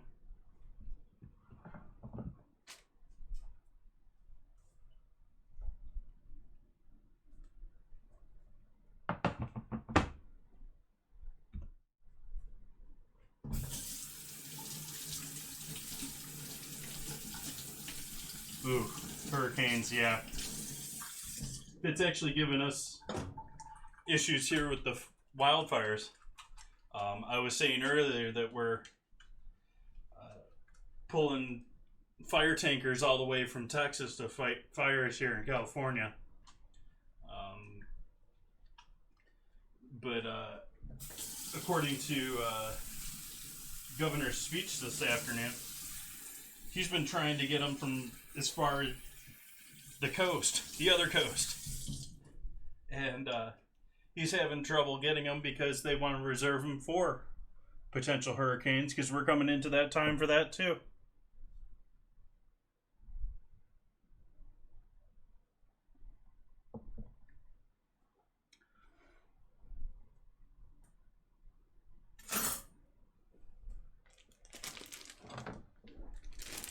We got a nice big bag of sliced meat here for our jerky.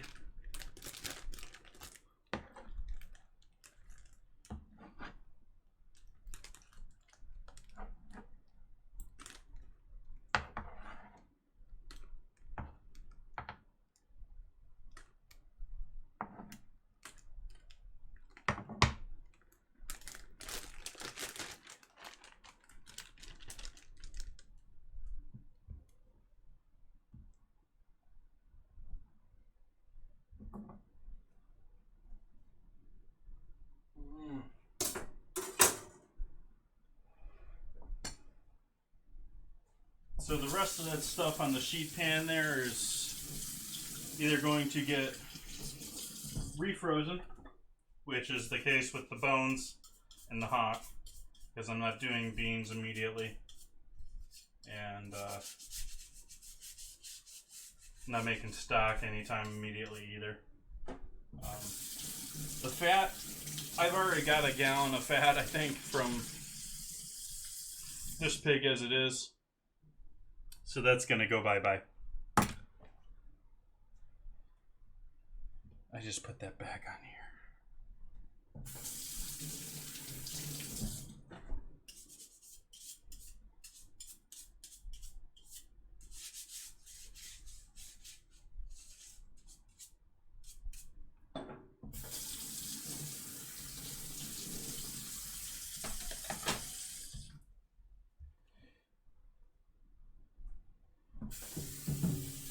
But I think that concludes our ham breakdown for tonight. and move on to doing dinner stuff.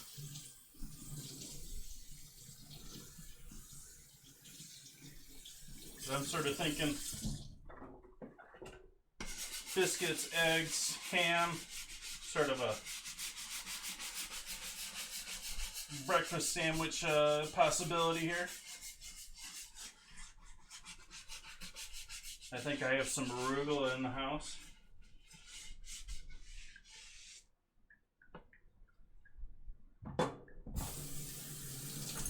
And then onion rings, which the onion rings are just going to make that just that a little bit more better. More better.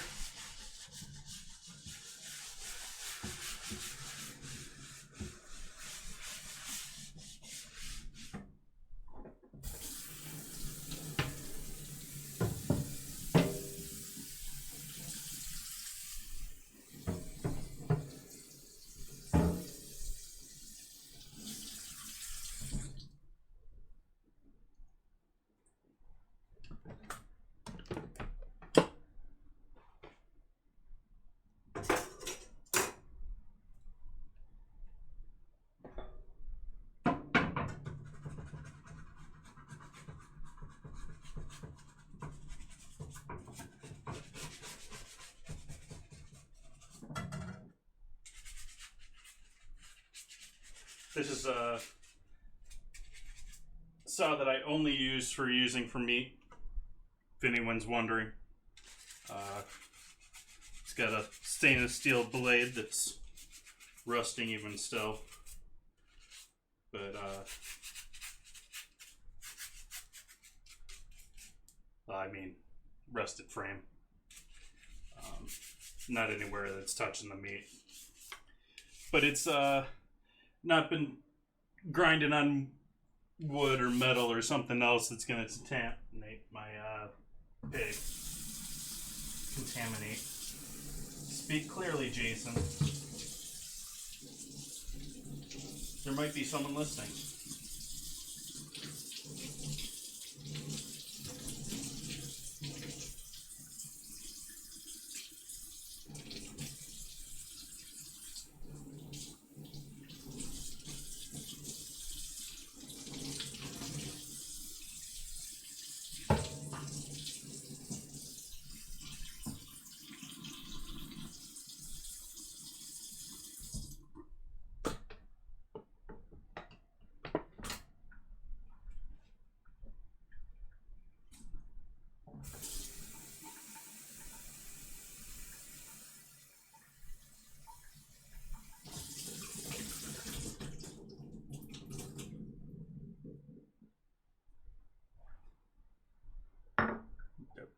Pig all the way up there.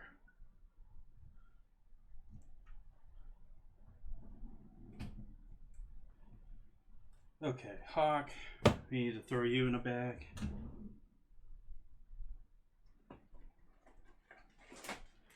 Get you back in the freezer.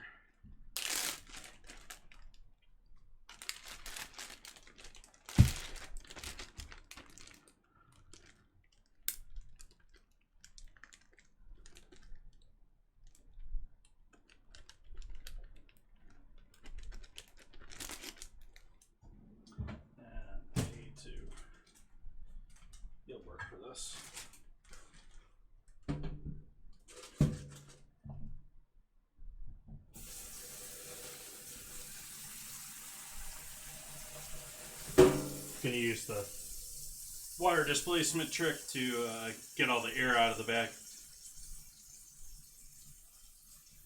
Don't have a fancy vacuum sealer. I do have a nice bag sealer, like a commercial bag sealer that I have from my business, but do not have a vacuum sealer or a cryovac for that matter.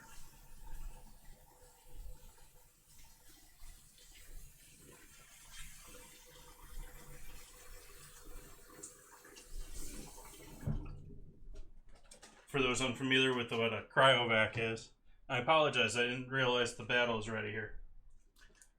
But for those who are unfamiliar with what a cryovac is compared to a vacuum pack, is it introduces nitrogen or some other inert gas instead of relying just on the vacuum.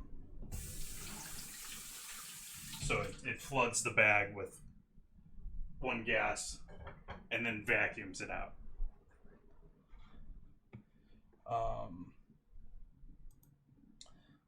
Let's see how we do this time. Let's see if we can beat them this time.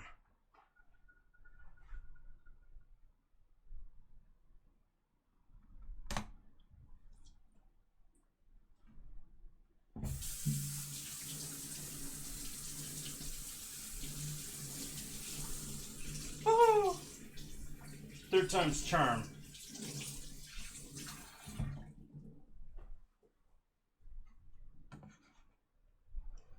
We get rewards for everyone this time. Everyone gets a little gold. Way to go, Entropy there. Get yourself a couple bomber scrolls.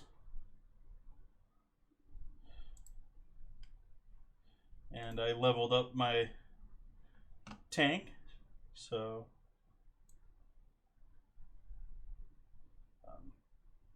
I'll have more show up here over time. I don't see anything here right now. But anyways, back to cleaning. Yeah, let's do 3-way.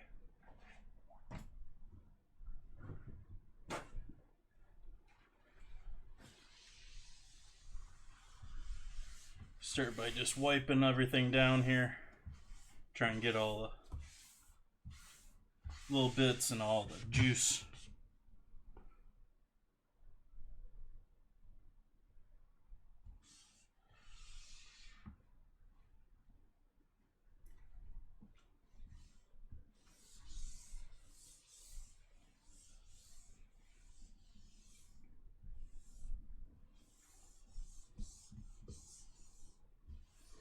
It's not very dirty, so I'm just going to sanitize it now. For right now. One of the advantages to streaming is you have a habit of cleaning everything a whole lot more.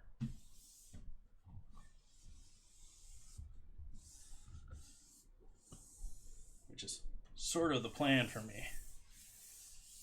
You guys keep me in line doing stuff rather than sitting on my butt and watching other people stream.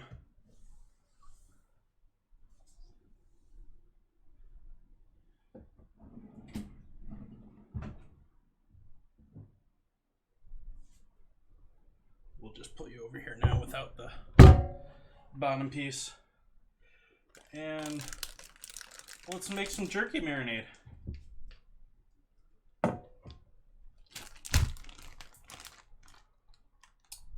I got myself. No, oh well. This going in the freezer.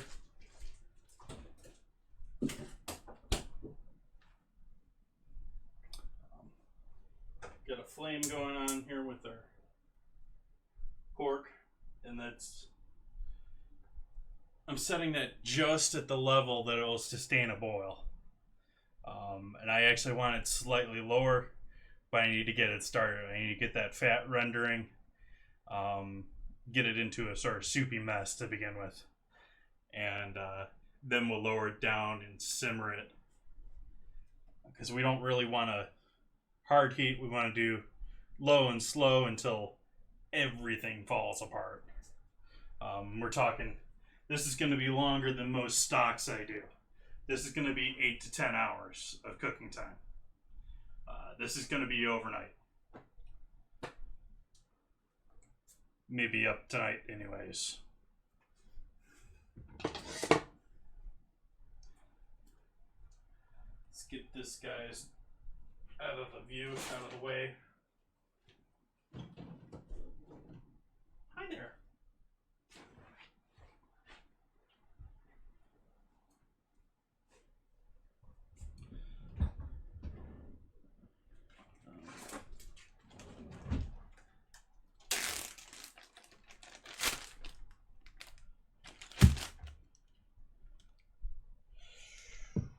Let's do these guys together. And another one for the ham bone. And I shouldn't have gotten rid of that pot of water.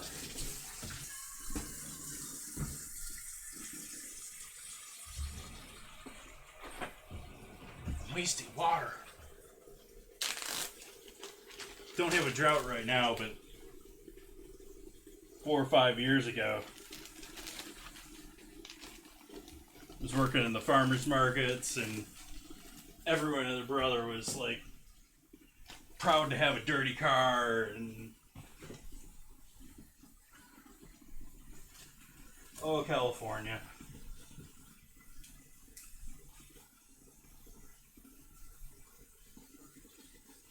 That said, I do live in Sonoma is a very hippie town.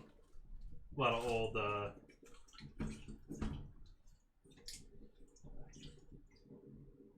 geriatric hippies around here.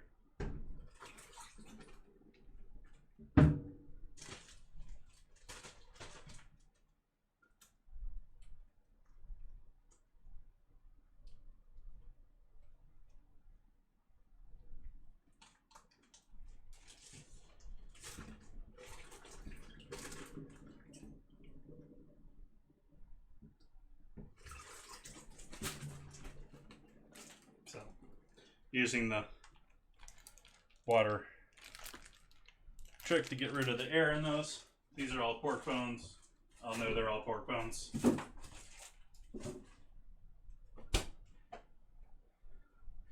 And okay.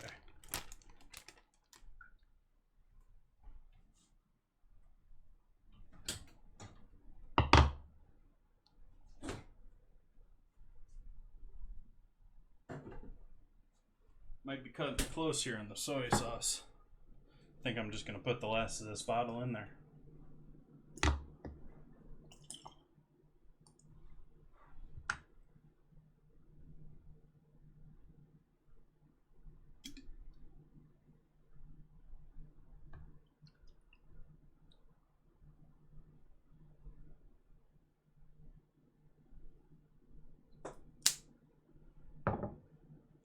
Liam Perkins.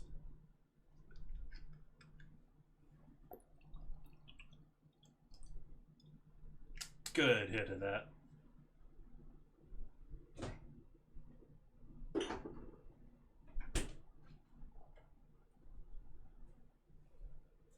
I'm going to say a lot of salt on top of that soy. Black pepper.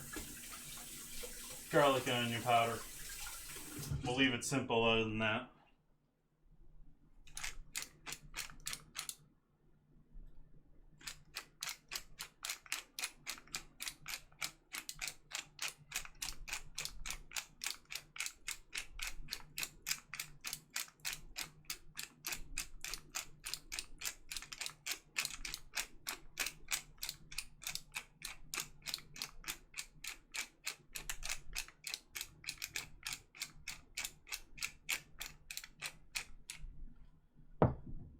I think a fair amount of people here in California are saying, worry about my freezer. I think there's a fair number of people getting batteries here in California just for that reason. There we go. Yay. Don't need to get a special opener. And gonna add, ooh, that's got a garlic funk to it. Decent amount of garlic honey here.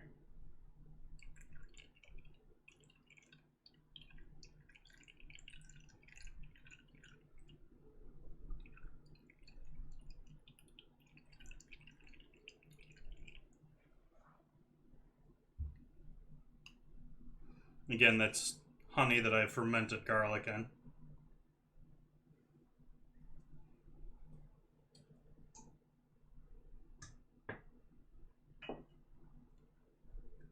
We'll do a little bit of oil just to help with it. In the bag, actually. Less for the dehydrator. And you said garlic and let's skip the garlic with the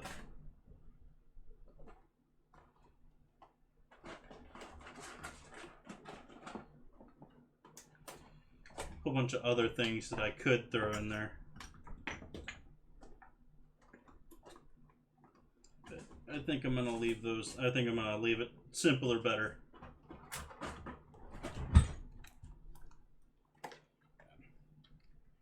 Throw in a small chunk here of onion powder.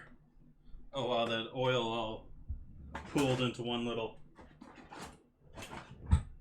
I mean, I figured it would separate, but it's all one giant.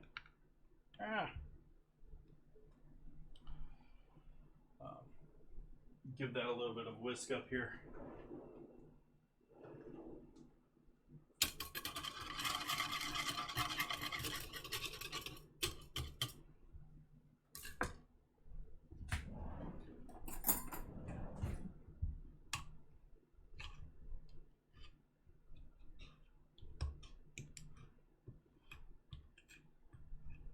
Not too worried about this. It's going to break down in all this liquid anyways, but...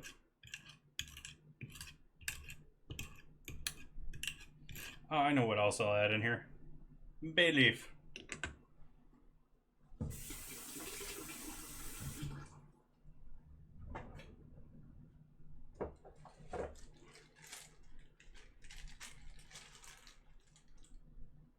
Actually, I'll add 2 since we're doing 2 of them.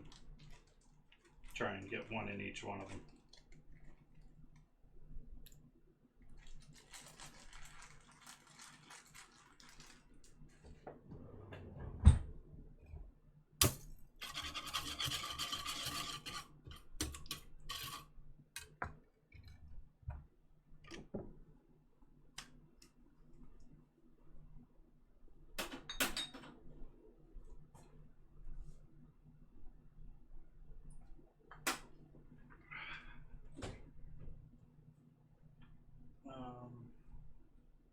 Second bag.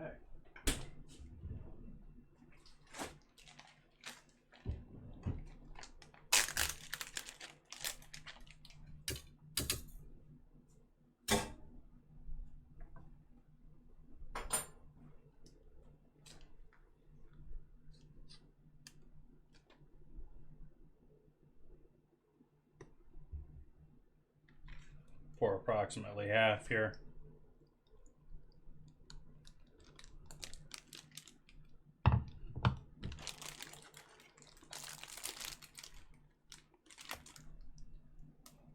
Tongs back wherever those went. Add half of the meat over here. Splitting this into 2 bags if that isn't clear.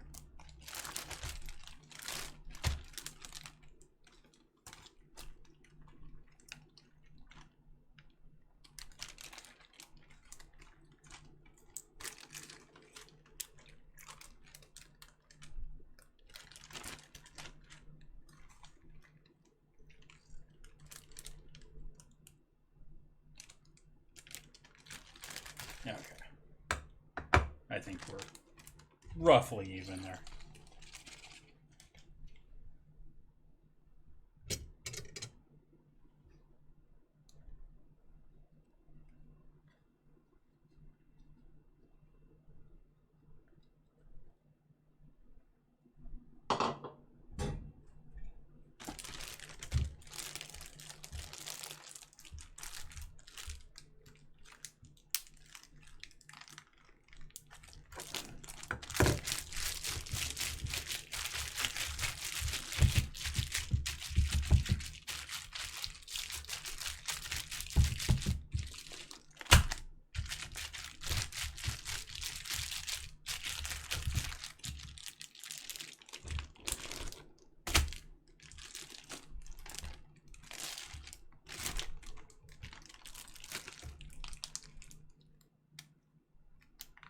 Yeah, it's still a little bit more in this guy.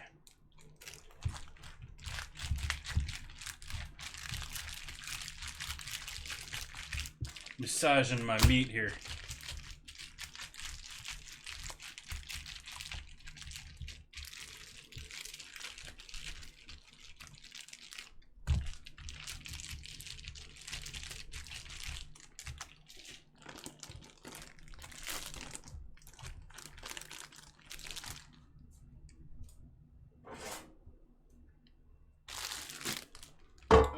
into the fridge you guys go.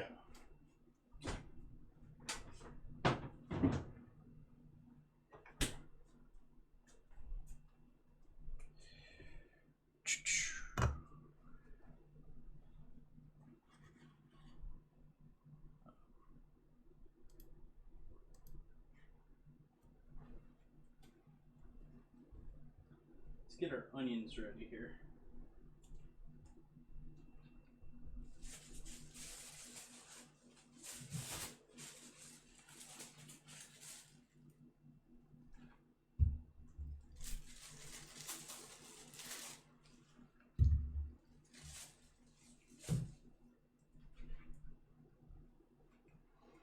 So these will be for the onion rings.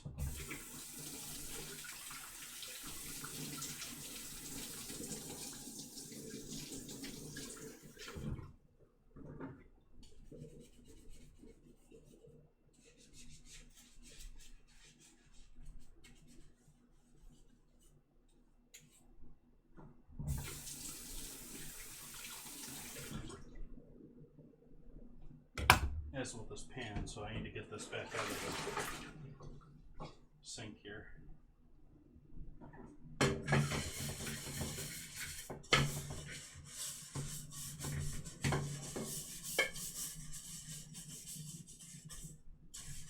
So now the real bummer of these fires, even without it evacuating me, is that it's been stupid hot here. I mean, I know 100 degrees isn't stupid hot for some other people, but that's stupid hot for me. And it's hot here, but I can't open my windows because there's too much smoke. The air quality here is junk right now. I do have 2 air scrubbers in my house just because of the past wildfires here, because of this wildfire area. But they aren't going to help me much if I open the windows.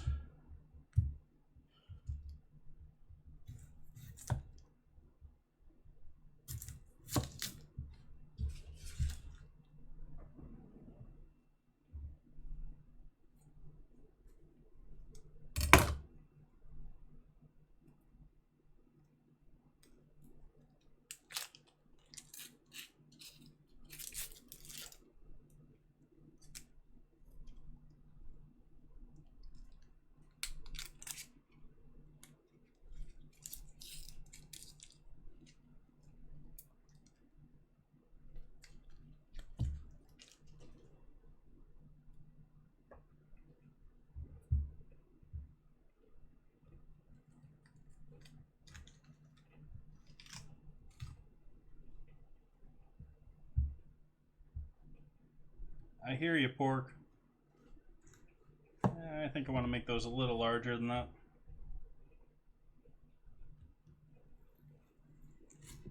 I don't like huge, really thick onion rings. I don't want them really thin either.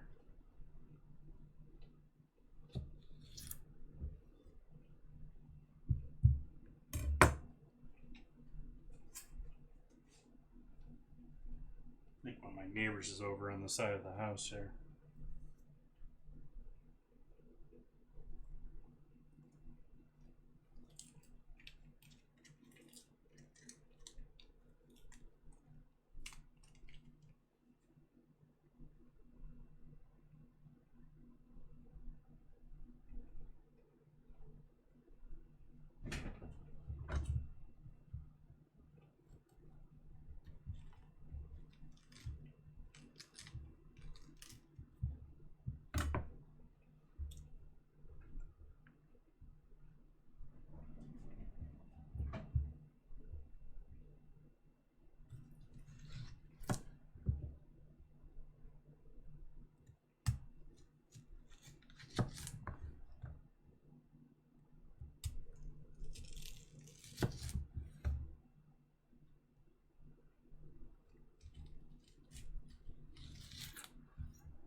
broke that one.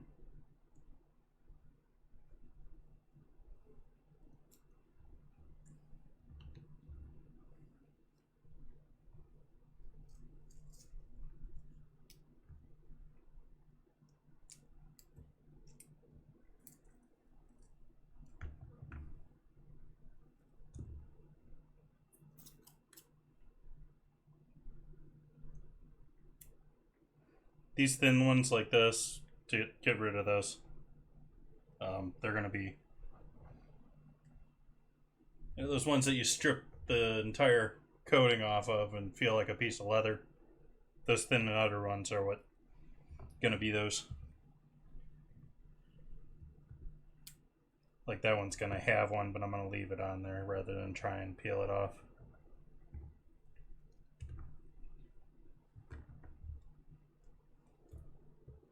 This one's got one too here. Get rid of that.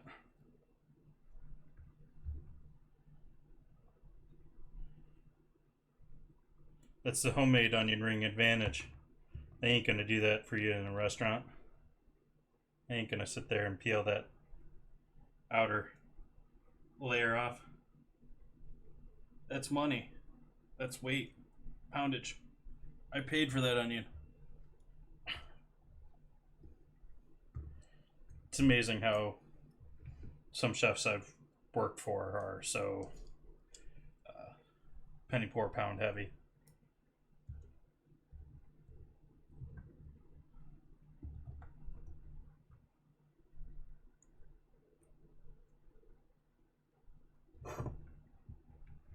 I think that's a decent number of onion rings for tonight. I was originally planning on doing one onion, but I was worried that 2 was going to be too much, but that looks like a good pile of onion rings to me. That's, yeah. Doot.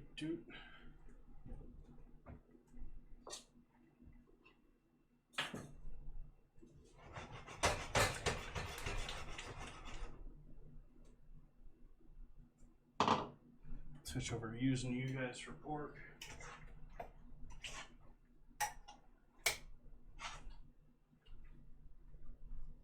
It's going to get sort of ugly and gray at first until the fat melts.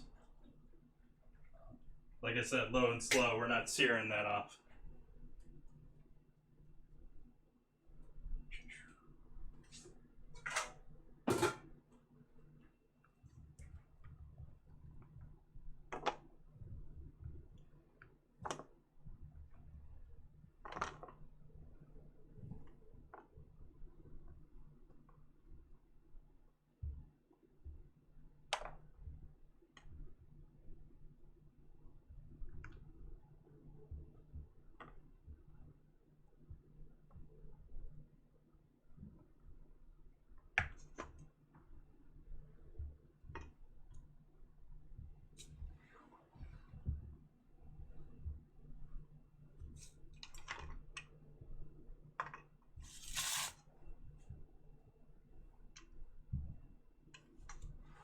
Biscuit time.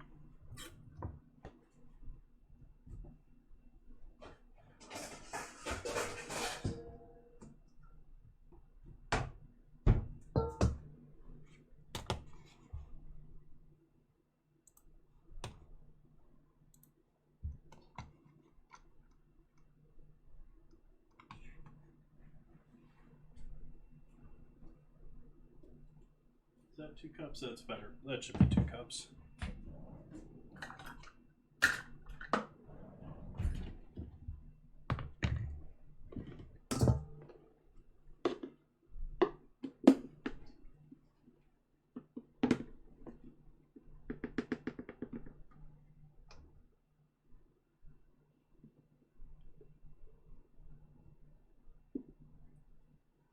We're going to call that 2 cups, slightly short.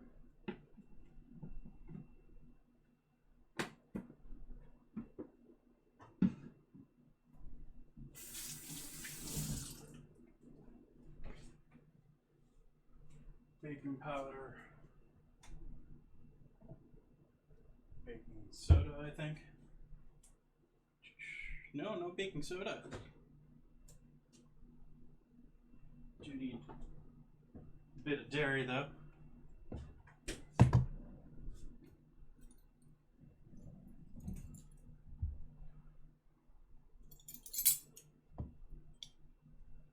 Baking powder.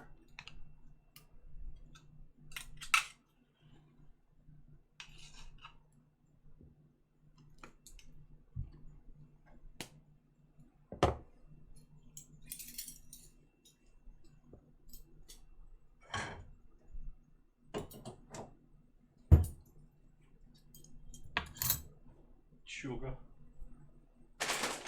Just a little bit.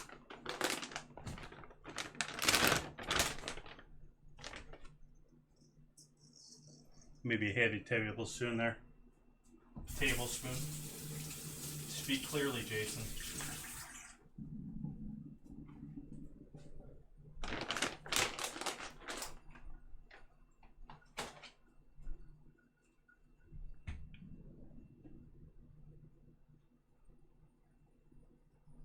Oh, it's a whole cup.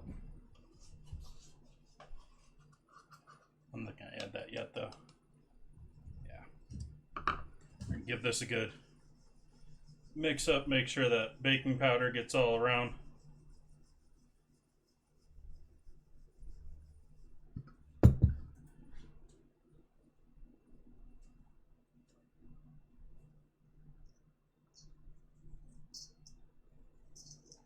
Salt. I like pepper in my biscuits. This is optional depending on your opinions. If you follow Jonathan Beno, former French Laundry exec chef, or sorry, chef de cuisine.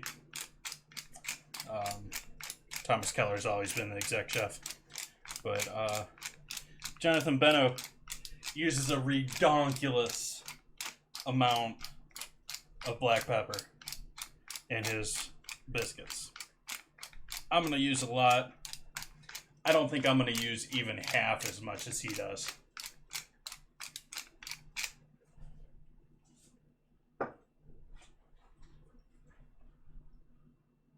Sick. We got everything here but our shortening.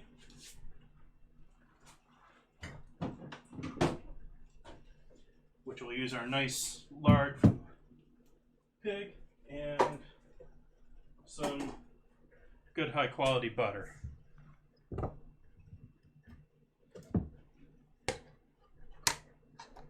Need about 1/3 of a cup of shortening here. I'm just gonna eyeball it. You see how nice, white and flaky that stuff is? Good fat.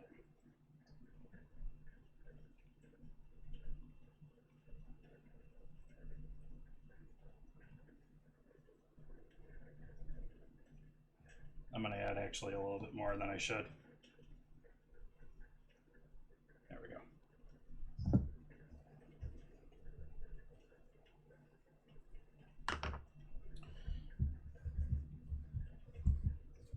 Pinch this into our flour mixture.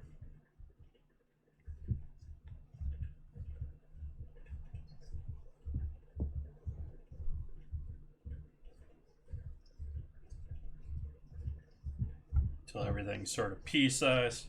If you got a nice food processor, Vitamix, something like that. Well, food processor, Cambro. Why can't I remember the proper name for anything today? Not a Cambro. Anyways, food processor. Best way to do this, best way to do pastry doughs.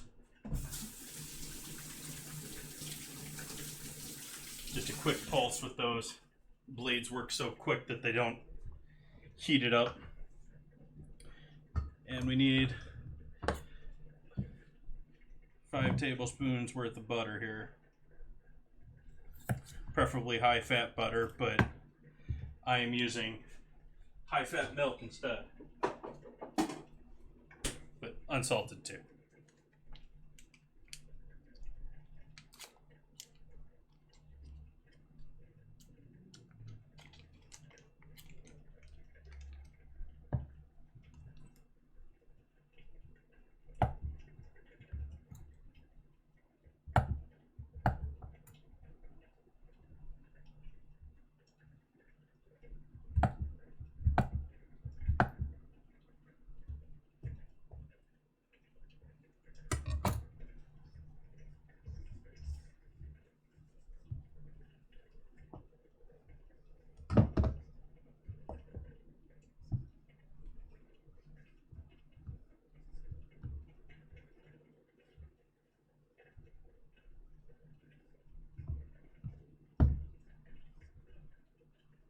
Battle time. My hands are flour covered though.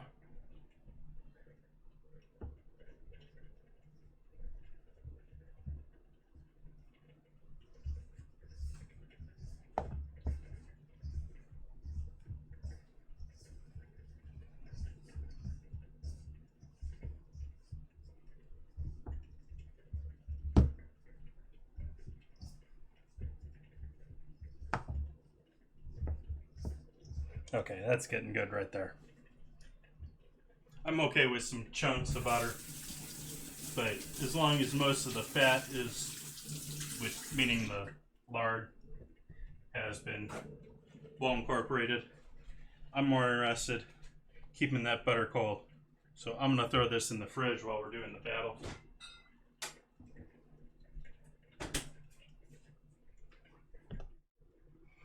Let's see what we got.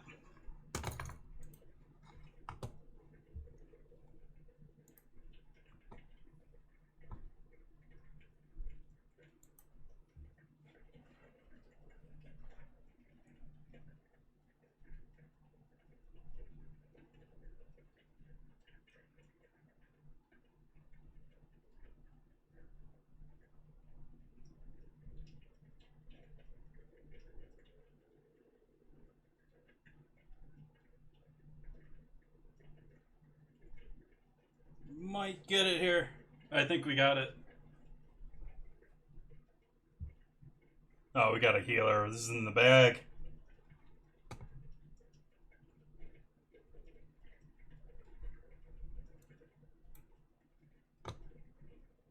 Valiant effort by Entropy, though. Getting them the kills.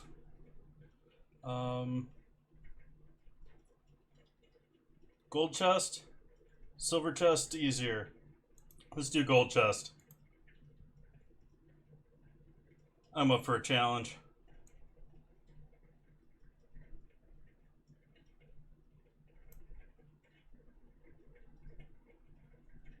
Okay. Back to cooking.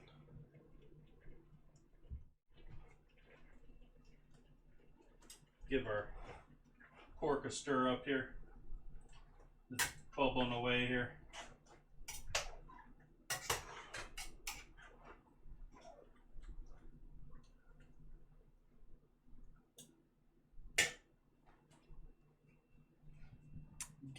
Put away our lard.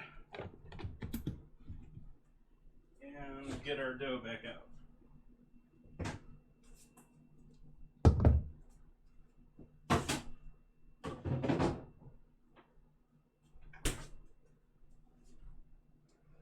And we need to add a cup of milk to this, but I'm using half and half.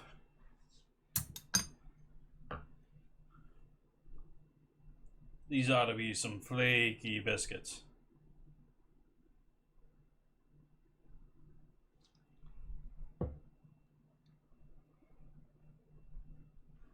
Ooh, we got another beautiful red sunset tonight with all that smoke in the air.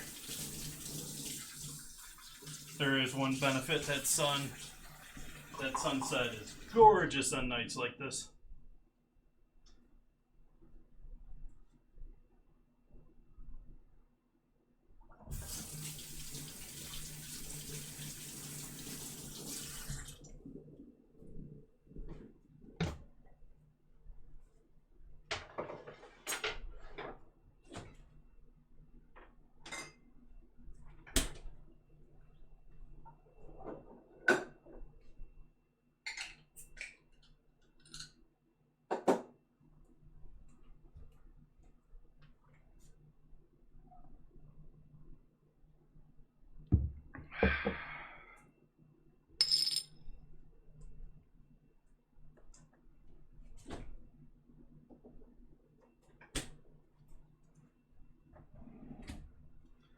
I'm gonna get rid of the last of this fat though.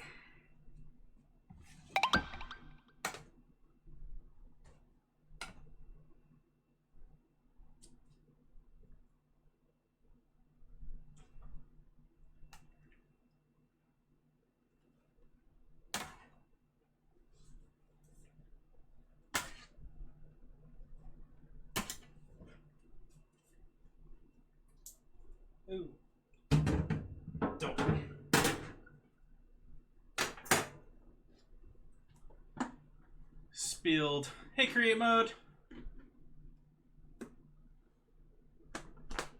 I'm doing onion rings later, so it just sort of fits. I do beer every now and then.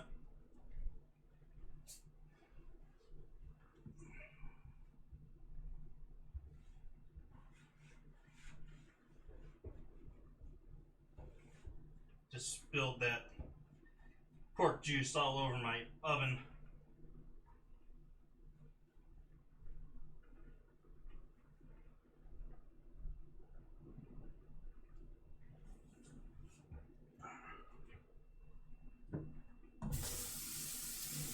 What's new in your world tonight? You gonna do that unicorn drawing I saw on Twitter earlier?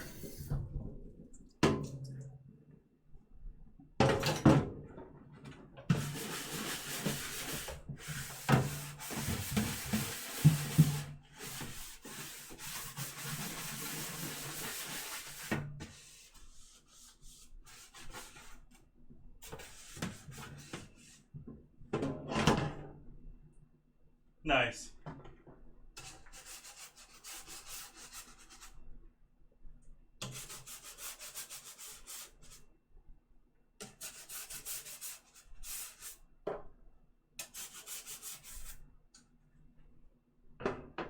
Well, I'm still only about halfway here. We're done butchering our ham and just finishing up the last of the cleaning of that. We got our biscuit dough on the counter there, which I need to get mixed in here because that butter is just getting warmer as I dilly-dally cleaning.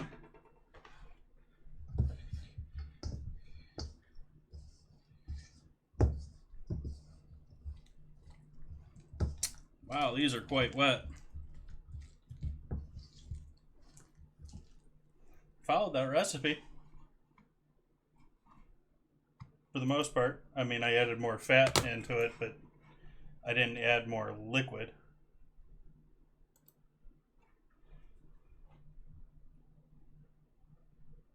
Huh? Well, I think that's a bit wet for biscuits, so I'm going to add a bit of flour.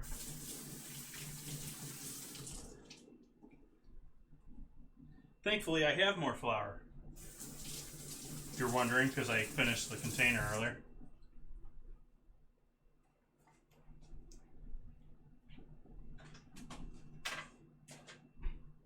Just a little bit more flour.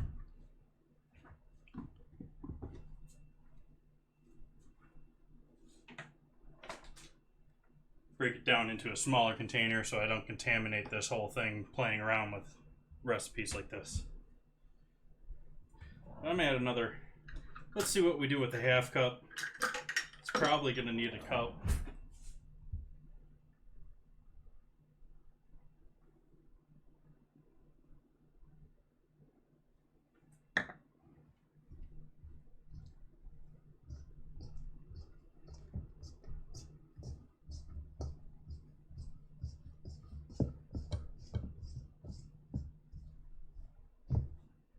Yeah, that needs a cup.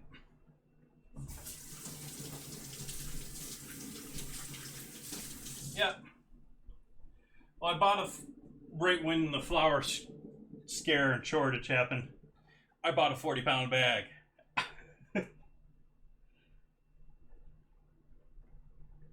So, do want to get going through this because I don't want to use it the rest of the year, but there we go. That's right.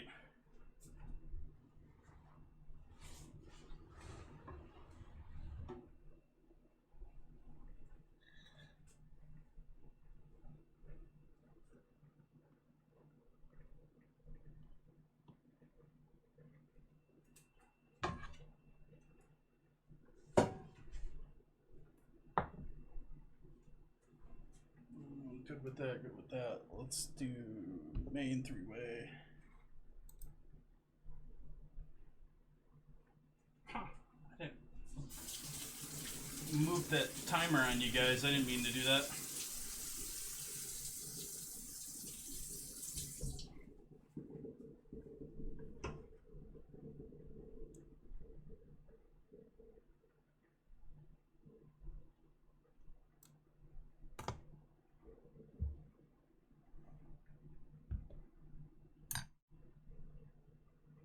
Thank you for working now, Stream Deck. Okay.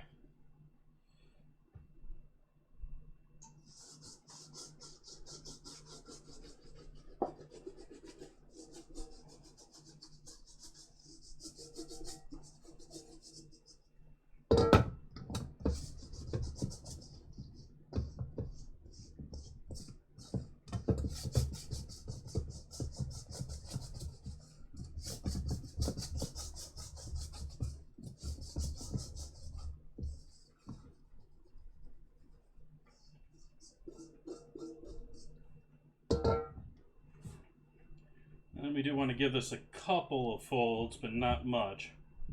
Just sort of create some layerage, but we want this to still be sort of a sloppy mess and still feeling a bit wet, but we'll live with it.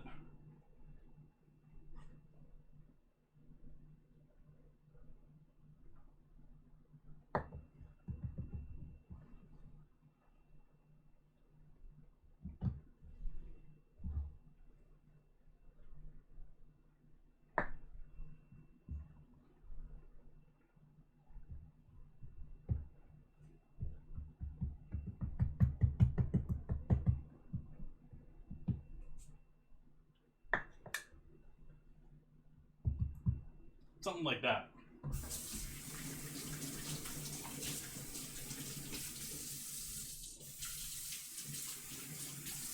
Actually, I've been flying through the entropy. I've been flying through the flour pretty quickly. It helps doing all the no-knead breads that I've been doing and stuff like that. I mean, that's partly on purpose. I partly... well, I just bought the pan for doing the bread regularly, so it made sense to buy flour, even though you sort of want bread flour for that. I just got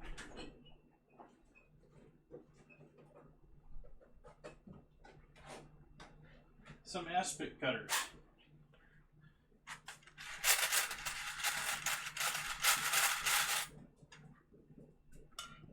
Use these guys to cut my biscuits tonight. Let's see what size works well with our pan. I use my medium-sized pan here. That's a bit big.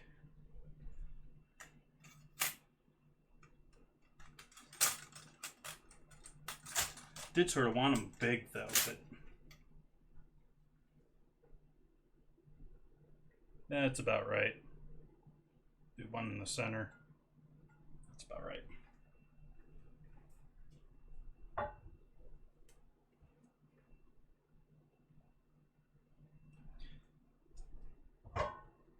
When you're cutting your biscuits, you don't want to twist your cutting instrument.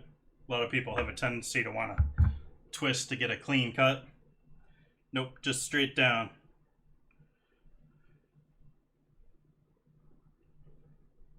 And I need to butter my pan.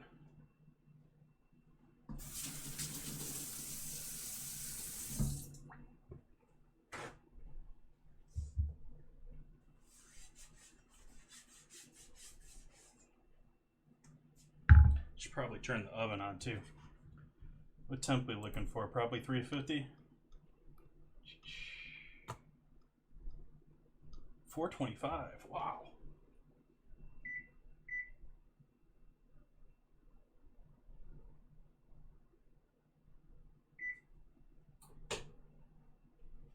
Fan on, butter in the pan.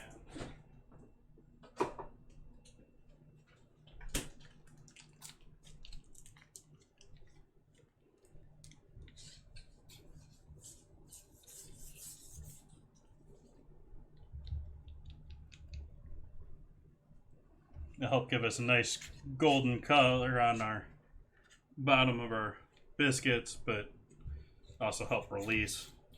Not that my cast iron really needs help releasing, but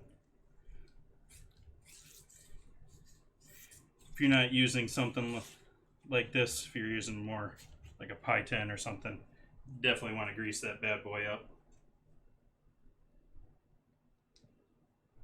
And because it's me and I don't care, this is going back in the fridge. Don't do that to your wife or significant other.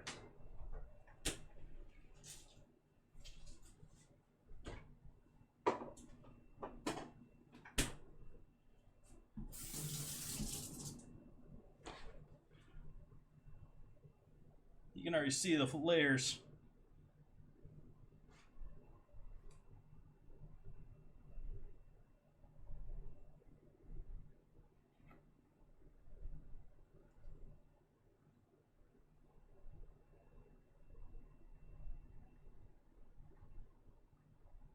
That flaky golden goodness.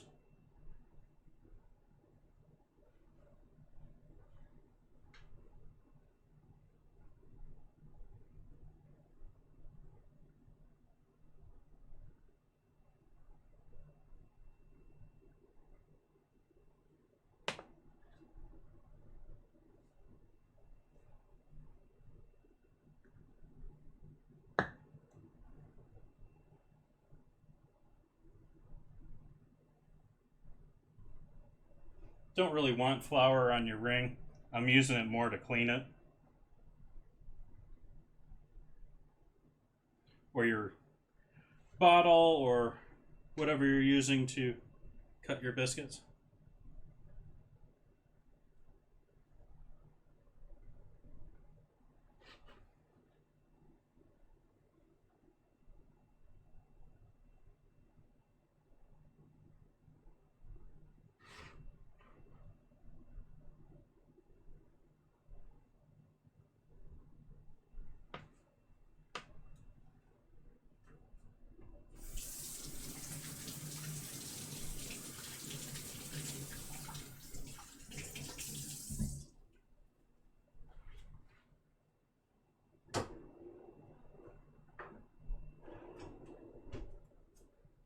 And I am going to cheat a little bit here. I'm going to use a little bit more half and half. I'm going to get the tops of these a little bit moist.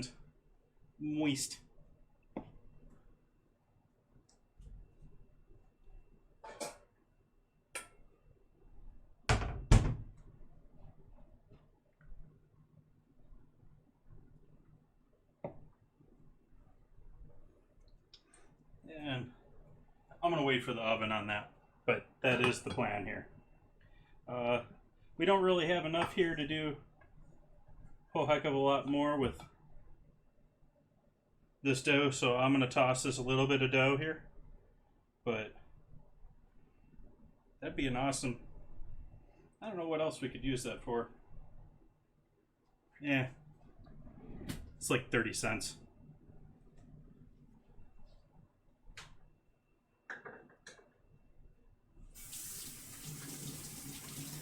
I do love meat. Well, I love all sorts of baked goods.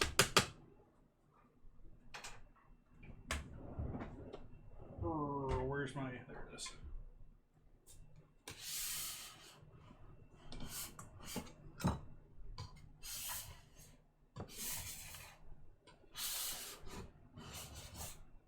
There's a number of things that I still need to do here on stream that I haven't even... that I know that I've done in places before. It's been a long... Speaking of that, it's been a long time. But I'd like to make some apple strudel. But that's more like winter.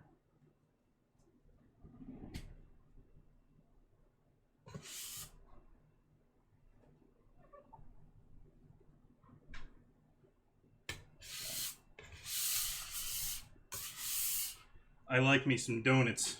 I've been hooked watching Donut King late at night.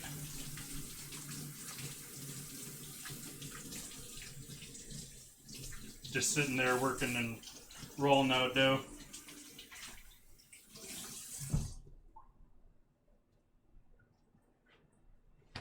Usually. Nice friendly stream. Ew. Lost my earbud.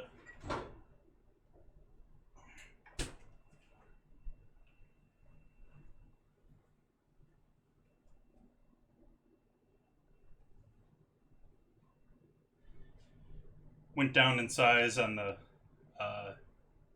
earpiece.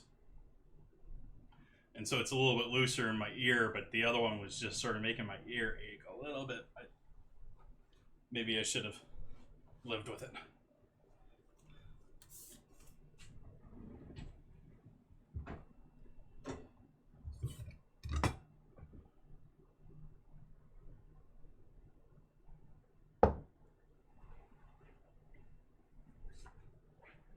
Some people do eat biscuits just about every day.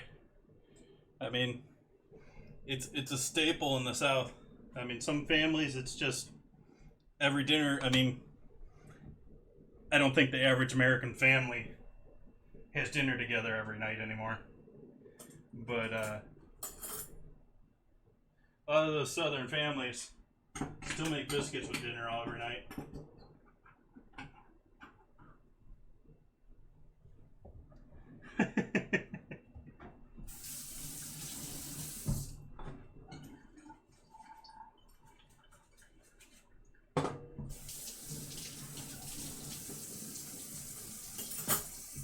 I should also mention, I'm using AP flour here. The recipe calls for AP flour. AP flour is not your best choice for biscuits. You want a soft wheat. AP flour is a different type. It's a different plant from soft wheat. And I'm forgetting the brand. There is a big brand here in the US that people go nuts for. I'm sure if you do a quick search for it, you'll find it. But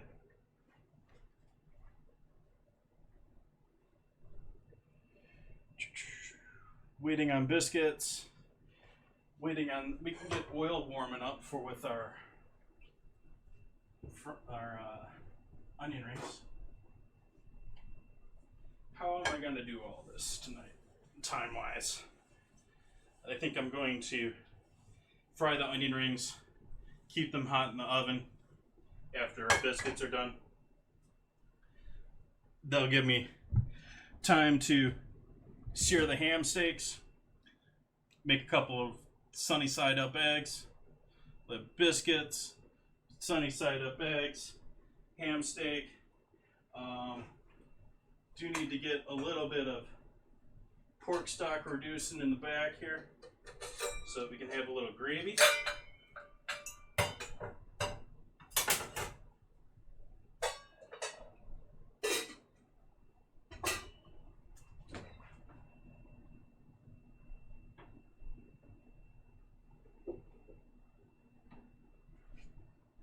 Oh, that's chicken stock. I thought I had pork stock defrosted.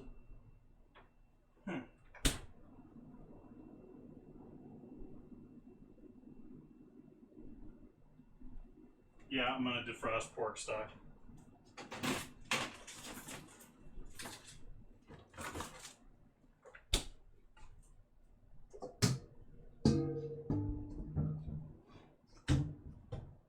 Well, now you know. There is such a thing as soft wheat. And it works better for things like biscuits, tender items. So biscuits, pie crusts, that sort of deal.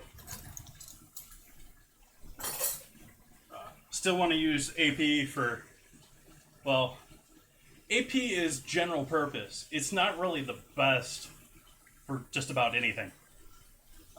Maybe for banana bread. But you want to use cake flour for cakes. You want to use, so I actually, you want to use bread flour for bread. The AP just sort of works for all of them.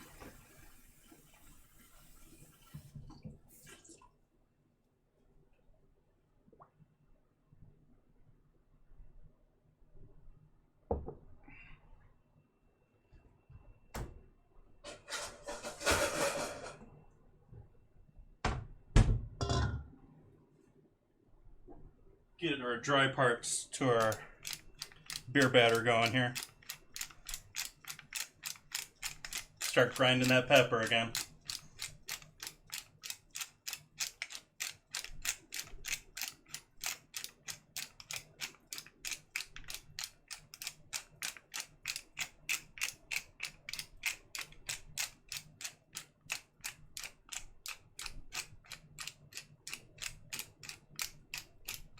You guys having a good night?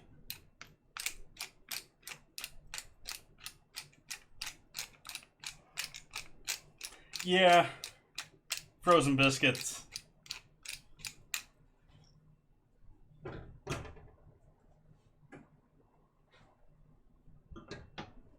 They're not horrid. But as with most things, it's using products that have been stripped down to their most so that they're cheapest. And it's had the most hands handling it, you know. Each one of those things was broken down by someone and then remixed by someone else. Okay, oven's hot. So let's get our biscuits in the oven. Gonna douse them with a little bit of milk here on the top. Or rather half and half, but just enough so that cakes up that top, gums up all that flour that's sitting on top, and browns it. Starts breaking down those carbos, or perhaps making them more complex. I don't know. It just works.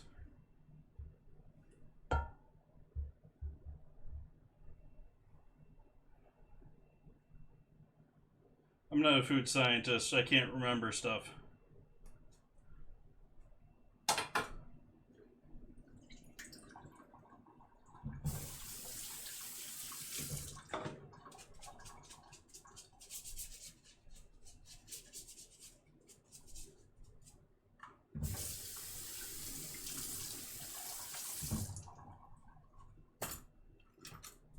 And into the 425, probably 20 to 25.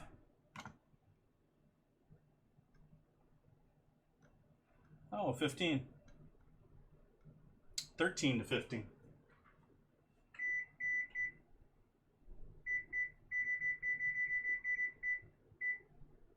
So we'll see how those look after 13.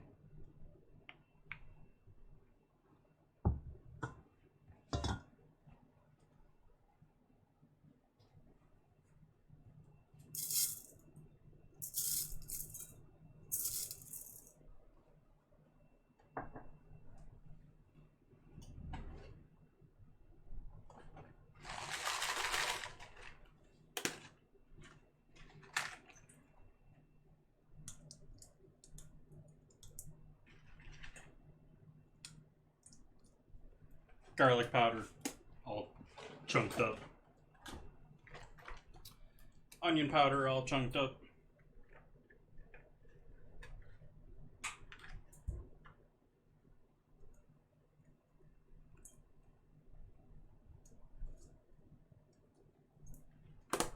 That way our breading tastes like onion too.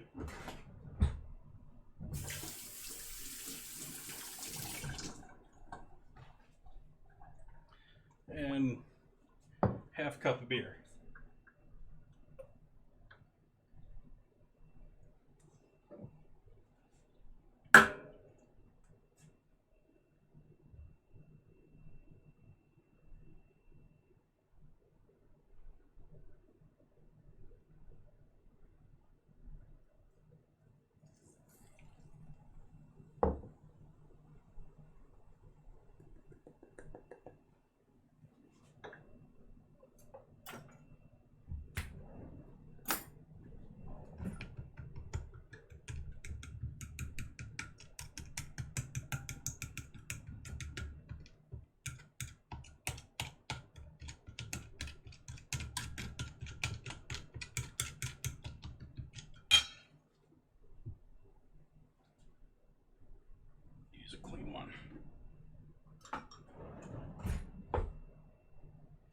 Is that our battle ready? Oh, we got another minute here. Last chance for your last.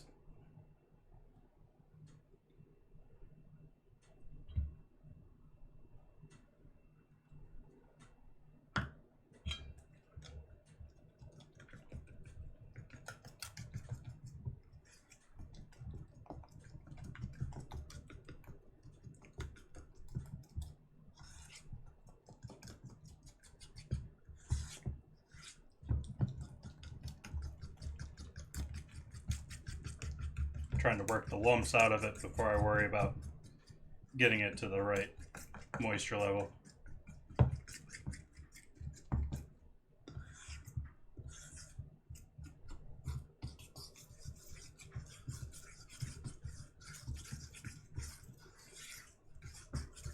Now it's going to need a little bit more beer, but I'm going to add some baking powder.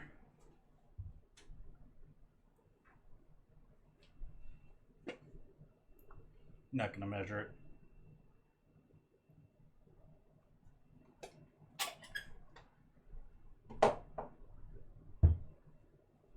There's our battle. And so when it comes to fry, I'll reduce that down to or rather I'll add liquid to that. Get our oil heating up here.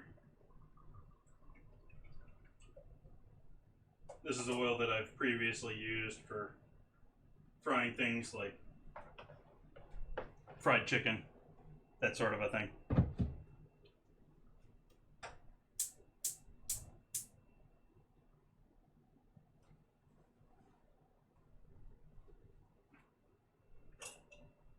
I'm gonna need all 4 burners tonight.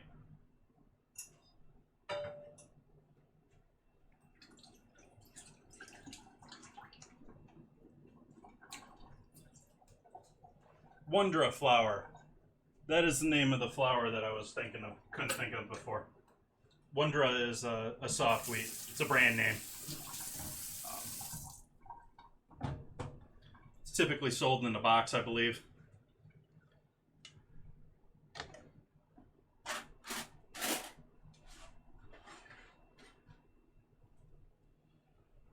What did I do with my lid for my flour?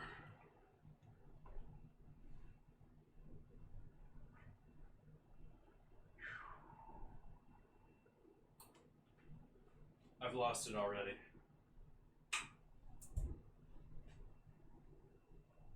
Oh, there we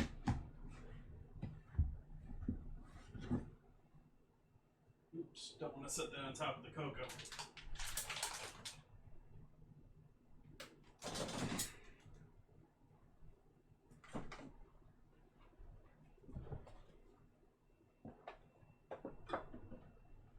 Coffee table's getting to look a little ugly right now. You guys don't have to see it, so bonus.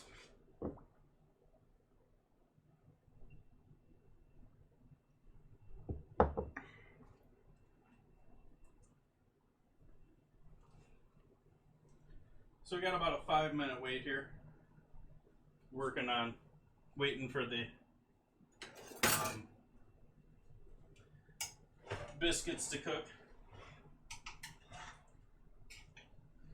before I can get into holding these onion rings. Gotta wait for the oil to heat up anyways. About 100 degrees right now.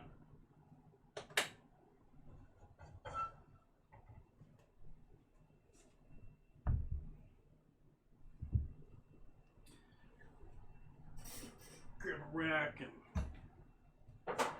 sheet pan, put these on when I'm done frying. Clean off the counter here.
Oh, battle. Forgot about it. Sorry, guys.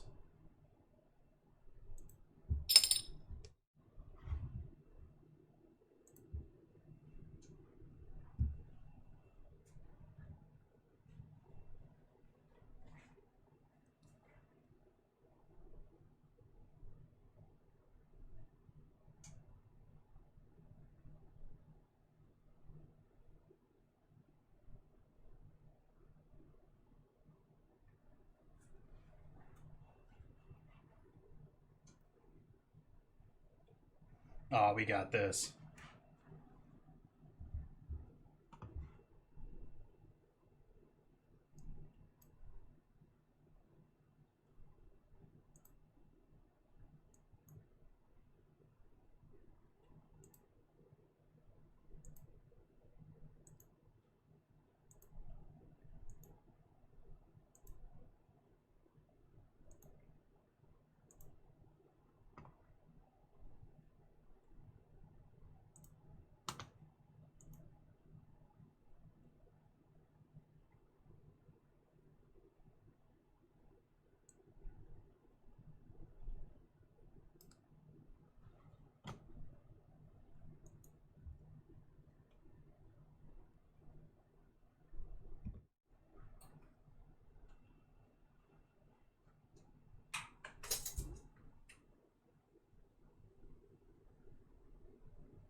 This is pork stock that I've made on stream previously.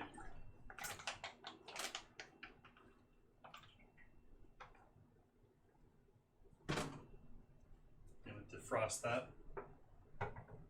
Oh, good thing the oil isn't the temp.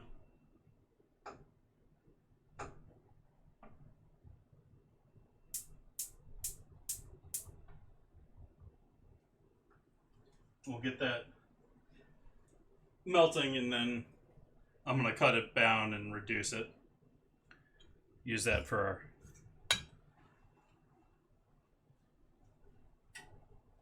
gravy.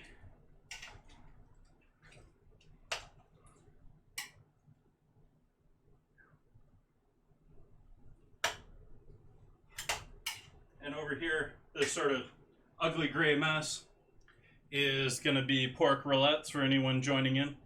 I broke down a whole ham here earlier on stream. These are all the sort of odd cuts and the fatty cuts and all the excess fat. I'm gonna cook this down for hours. This is gonna go overnight. And then this is gonna be jarrable and will stay with the fat cap over the top up to 2 months safely in the fridge. Great as a spreadable meat.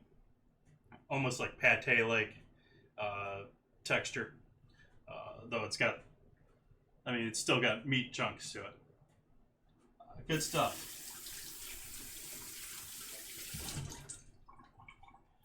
Later on in the evening or tomorrow morning, I'll add some black pepper in here. I'll add some bay leaves and just let it go.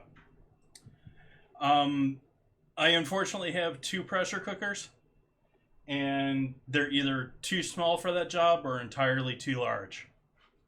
But that is a good pressure cooker job. I have a pressure cooker that is about that width, slightly larger. I think this guy just barely fits inside of it, but it's that tall.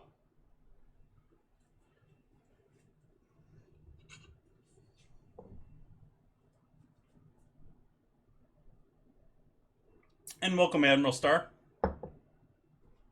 Hopefully you're having a lovely evening. I'm just sort of chilling out here, making some roulettes. I marinated a whole bunch of that ham meat to make jerky. And we got some biscuits coming out of the oven here, hopefully. Maybe another 2 minutes on these guys. Oh, yeah. Gonna give those another 2 minutes. Oh, I think we're gonna give those more than 2 minutes. I think we're gonna give this 4 minutes.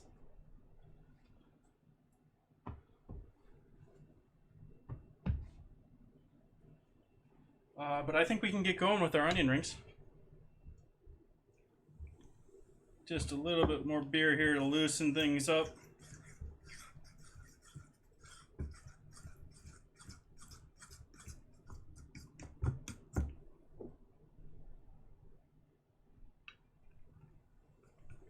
No buttermilk, but biscuits, sort of southern style. Not the full blown. Using AP flour instead of soft flour. Like I was telling people earlier, there is a difference.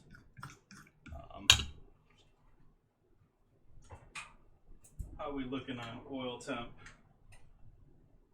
170s. Turn it up, crank it up.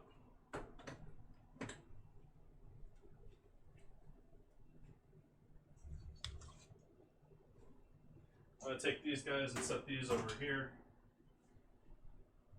Okay, that's on a stable base. It's not gonna flip on me.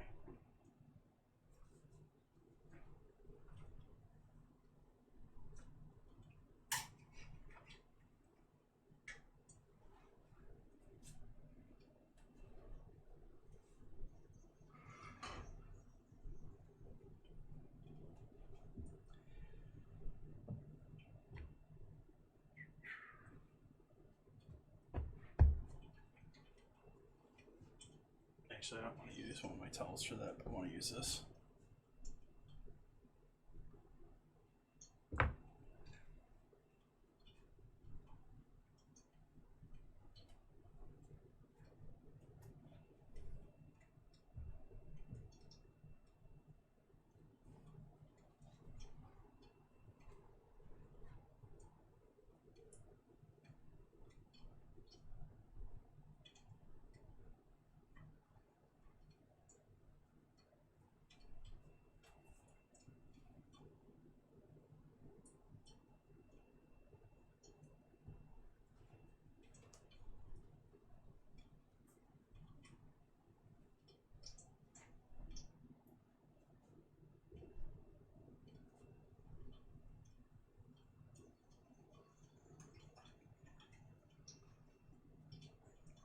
I was tempted. I got to use up some dairy. But I also don't have proper sausage. Unfortunately, because I don't have a grinder, even though I broke down a whole pig here on stream, none of it's going to sausage.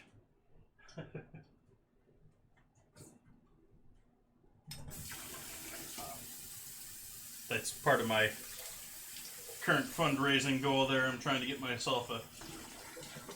Well, I will be getting myself at some point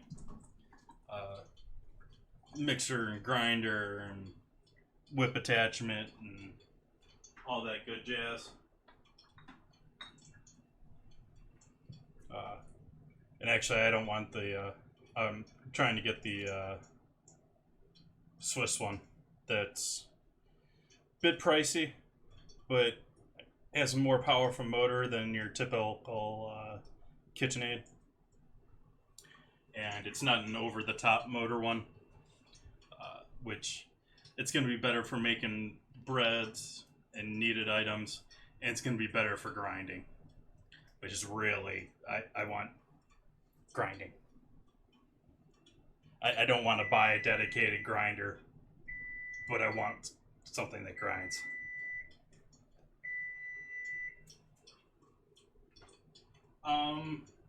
Actually, KitchenAid attachments are cheaper than the ones...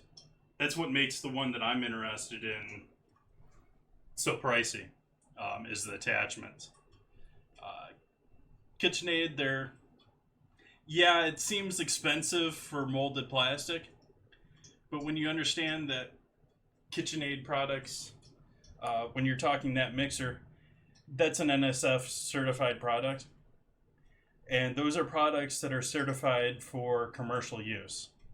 And what they've done is they've mass produced it for the home kitchen to make their cost of making it reasonable. And so it's pricey for the home cook because it's gone through standards that take them 5+ years to get a certification on. So they had to design and hold on to that little cheap plastic piece for 5 years before they could claim it was properly certified. It's what makes it so expensive. It's what it makes, like, plastic spoons in commercial kitchens $40.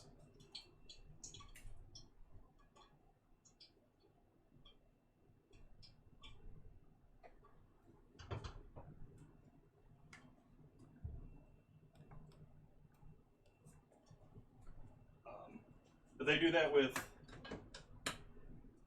KitchenAid products. They do that with Vitamix products. Any of those big, heavy-duty kitchen items that you see for your home. Typically a commercial product that was dumbed down just enough that they could mass sell it.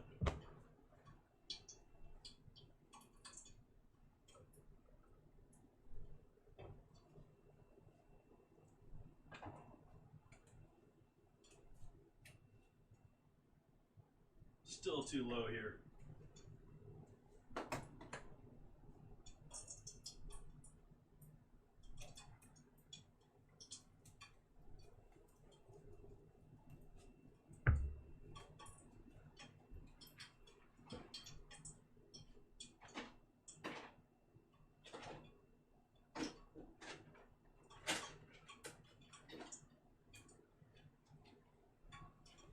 That's the oil popping and crackling if you're hearing that.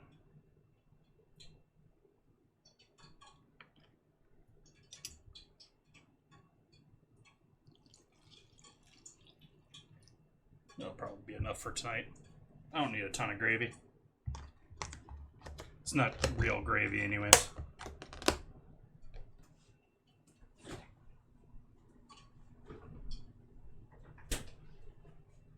Throw you back on the heat.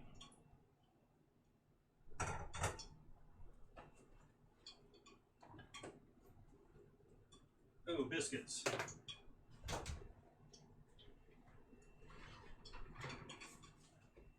I don't know, I sort of feel like those could use another minute still. I think I'm going to throw those back in and get them a little bit more color.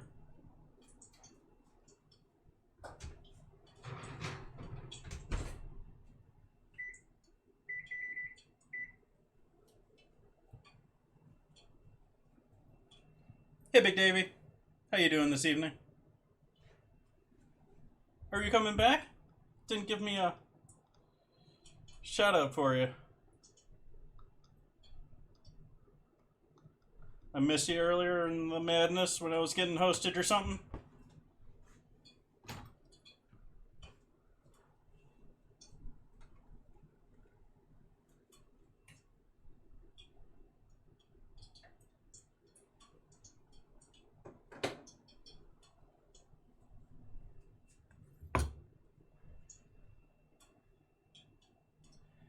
So, Big Davy, what's your big character? What class do you play?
want the biscuits to be done. I want the oil to be hot too.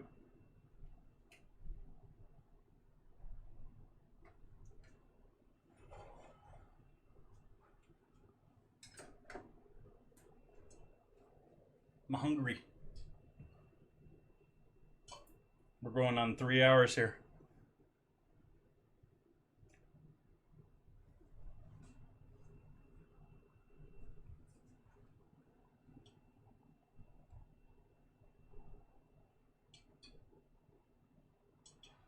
I already did a milk wash with them.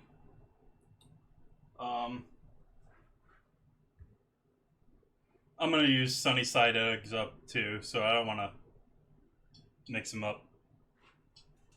But thank you for that suggestion. That is a good suggestion.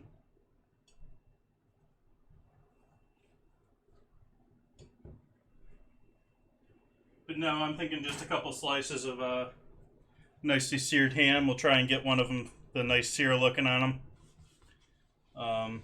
Even if I only sear it on one side. And a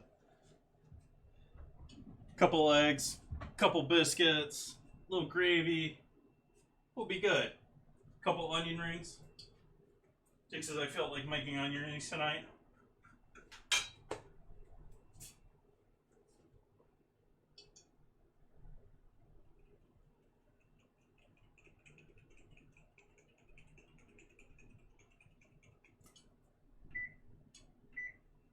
But yeah, we've gone almost double our time here now.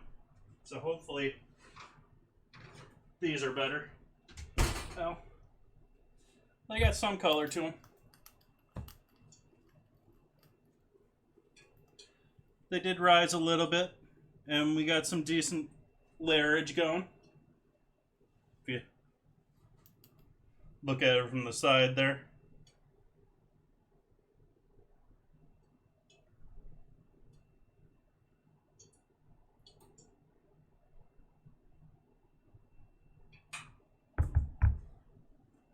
Let those hang out here. Let's see what our oil is at here. I want this oil to be hot. Let's kill the heat on that. Actually, turn the heat down on it though.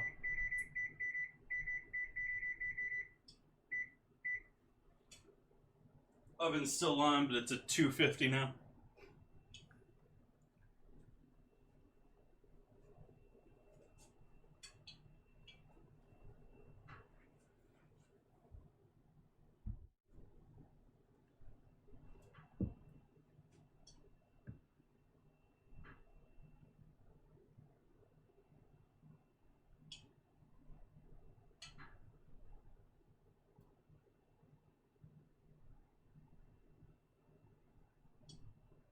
Layers.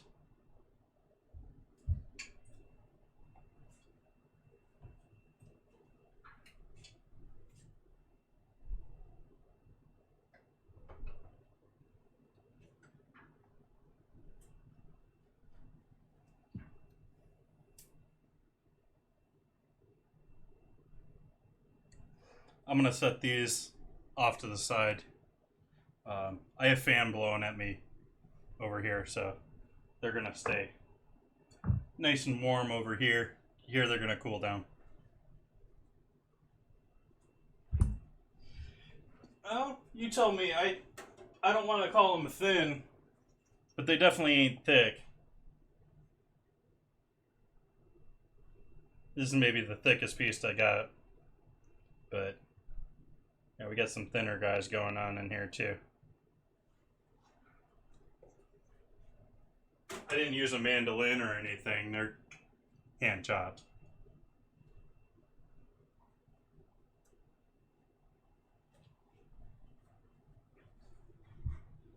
Let's see what oil temp Martha suggests. I was looking at her recipe earlier. Let's see what else I'm missing from her recipe too.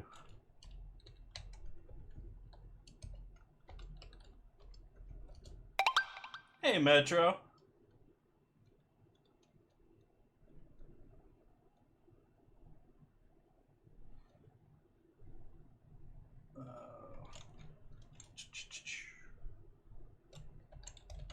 How you doing tonight? Done playing No Man's Sky for Galen for his birthday? I stopped by for a little bit of that, but I didn't catch much of it.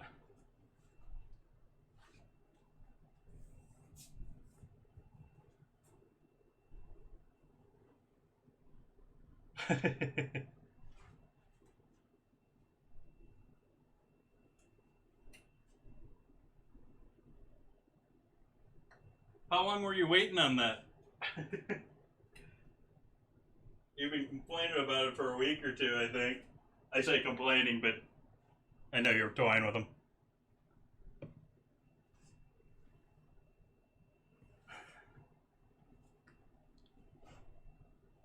Oh, that's a good question.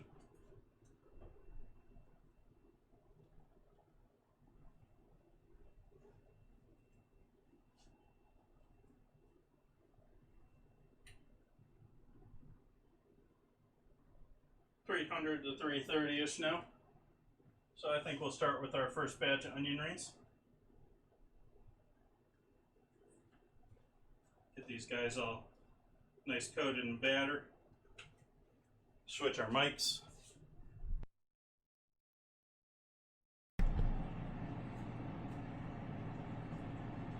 So you guys can hear.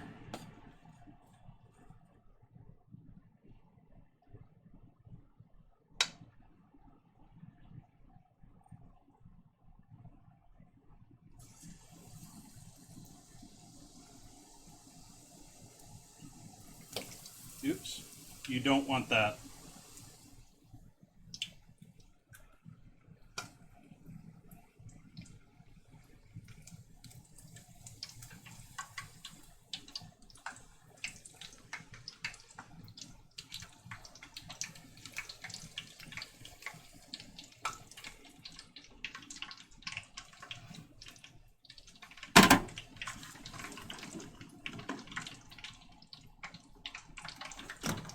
Second batch, looks like we're going to do 3 batches of onions here.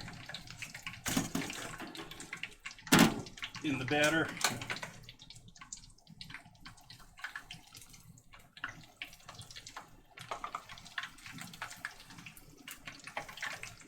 So I want to make sure they're free floating.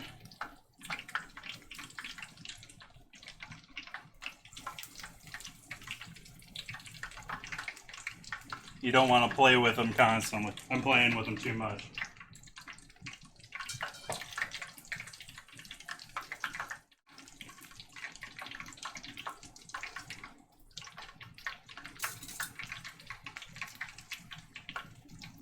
See, I lost a little batter there playing with them.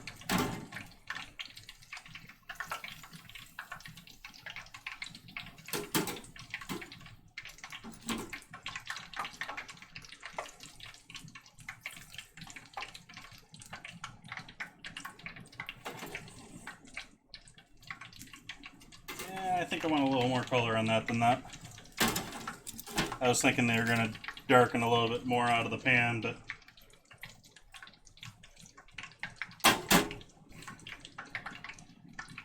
hey, Korean Bud. Yeah, I love me some onion rings.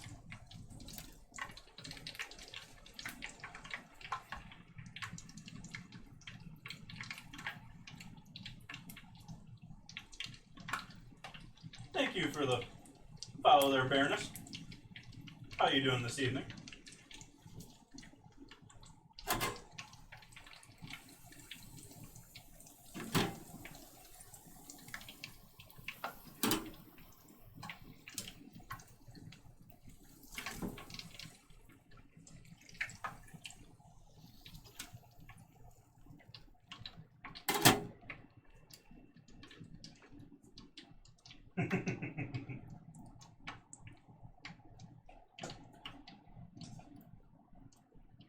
How about this?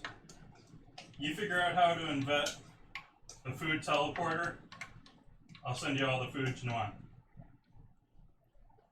You gotta share the teleporter patent with me though. Sorry.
Looks like I did just about right with batter here. Obviously don't want a ton of it left over doing it here at home.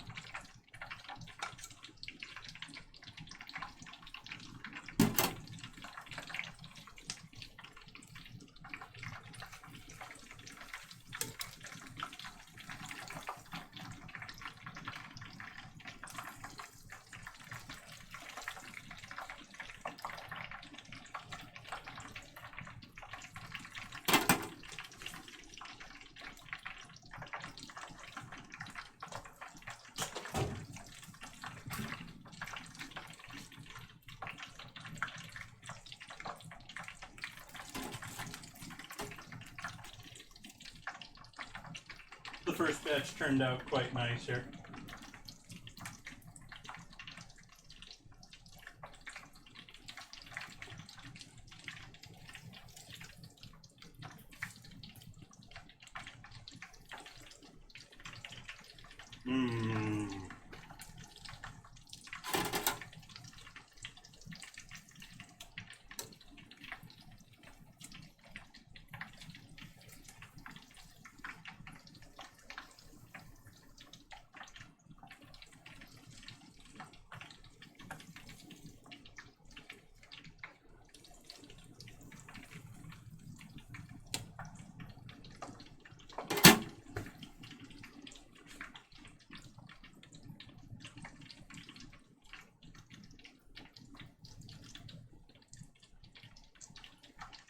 Nice apple slam.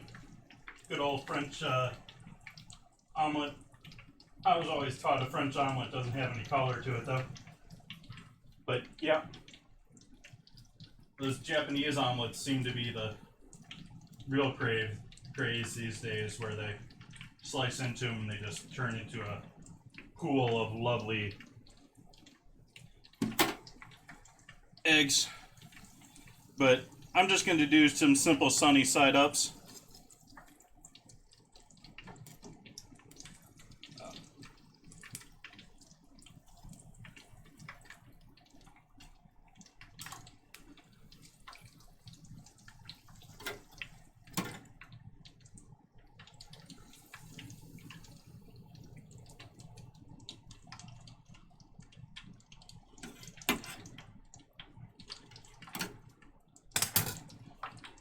Give those a little bit of a salting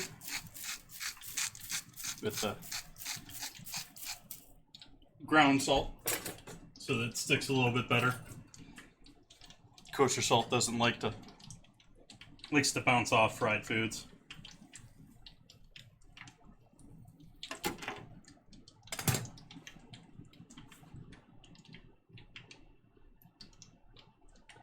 Interesting. Yeah, I was just taught the really quick minute and a half, no color.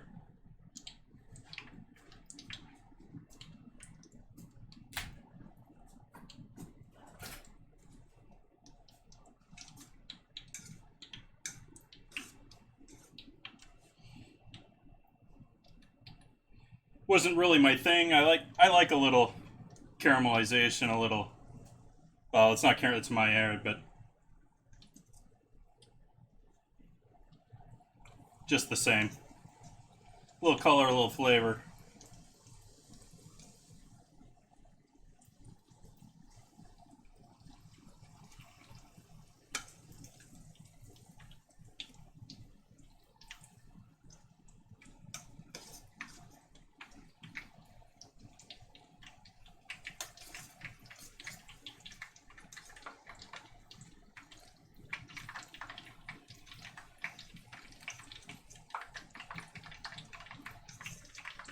Is that another bat already?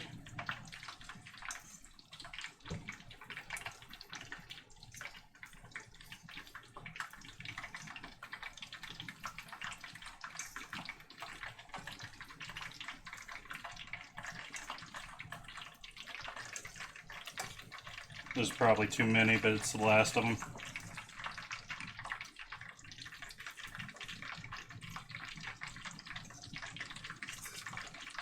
You really want like a full heavy-duty fryer for doing these, because you want lots of space to separate between onions. Let's see how we're doing with our battle.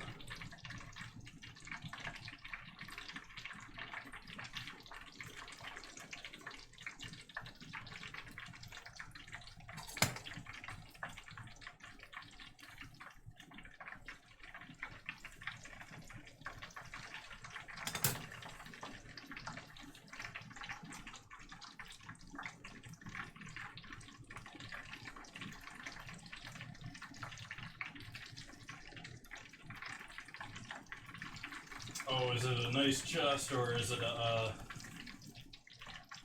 what do you call it? Ah, lucked out.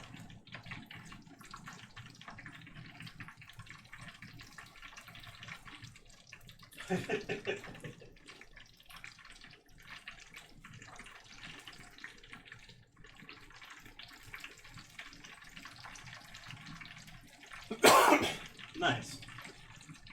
Good, I just coughed towards the mic I'm using.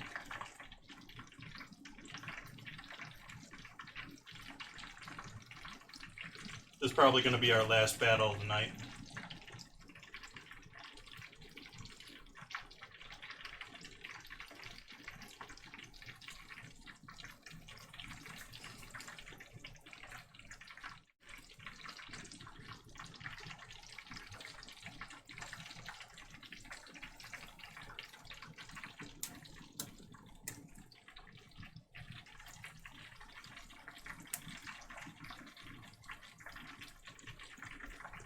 We have our previous onion rings.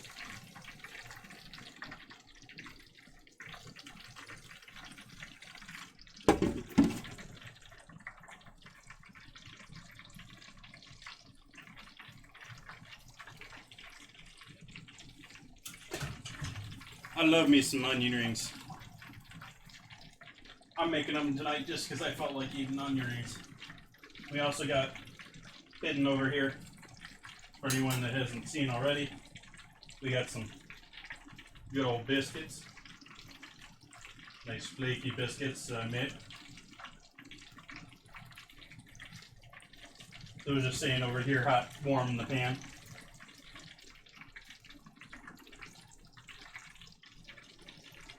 And once we're done with these onion rings, we're pretty much going to be wrapping things up here quick. I'm going to quick sear off a couple of these pork steaks that I made earlier out of the leg.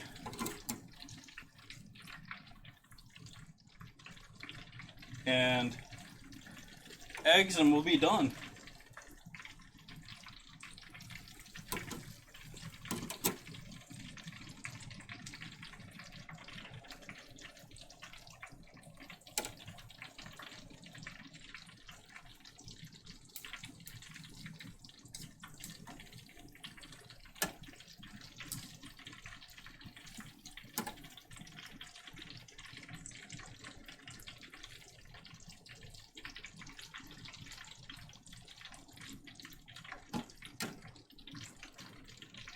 Losing the batter on a couple of these guys here, but I think we've got a good batch of onion rings here overall.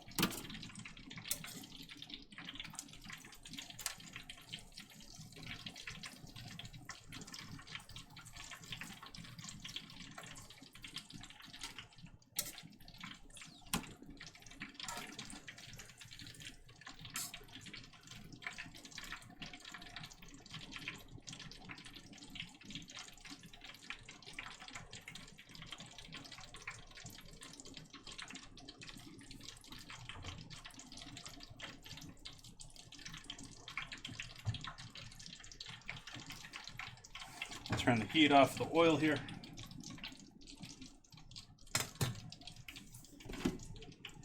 Got our onion rings.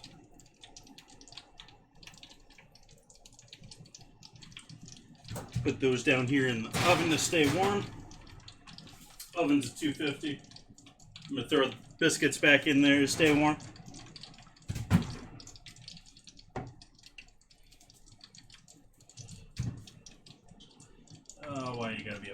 pan.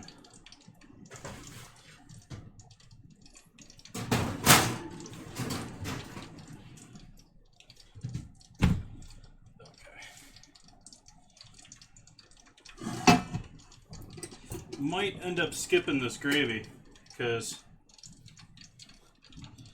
I didn't plan well ahead enough with it. It's not reducing. Okay.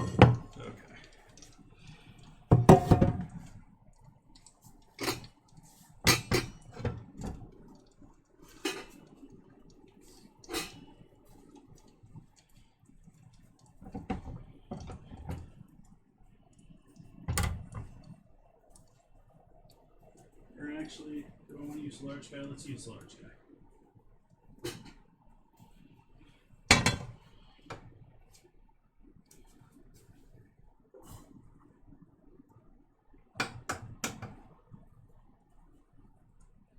Oh, come on, light for me.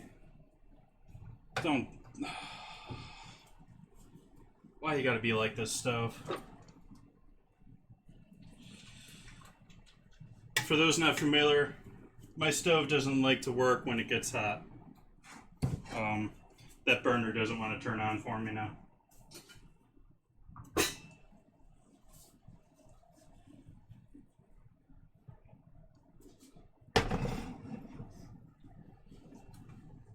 So we'll let that coast.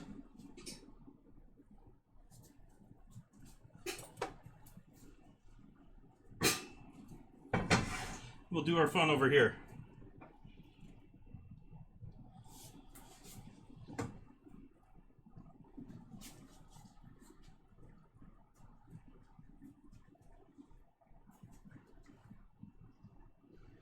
Grandmother gave me her recipe book when she passed it. She had a put rule in it. I wouldn't share it with any of my family.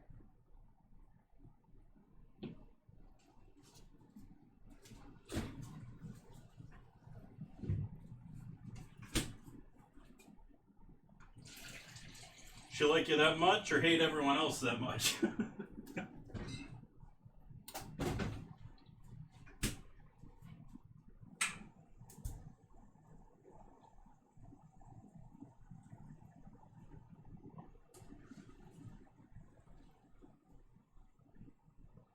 Interesting, Admiral Slim.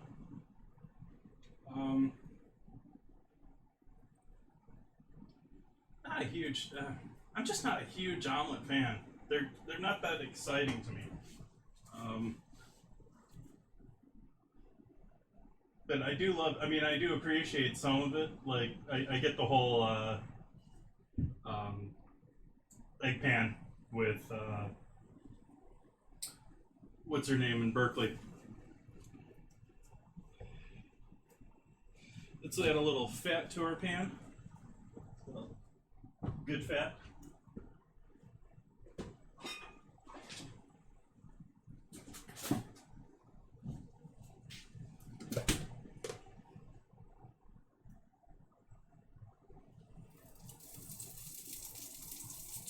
Look, good fat. You see how that just like tears? It's like flaky all on its own.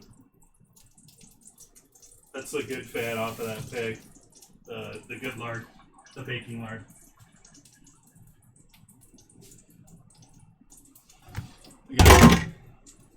Sorry, that was a bit loud.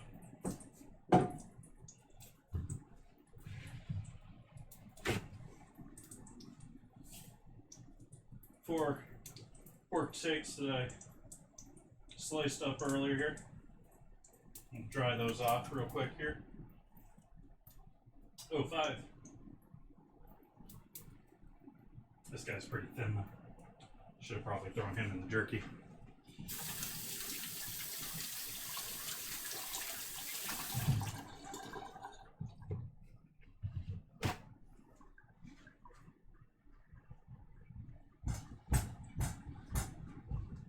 Less moisture on the surface, less we have to cook off.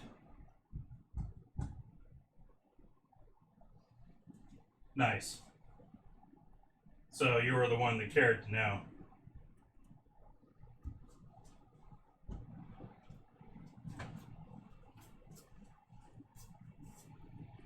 Got our smoky pan going here. Like I said, I just gonna do a real quick slur with these guys. Close my door here before I set off my bedroom smoke alarm.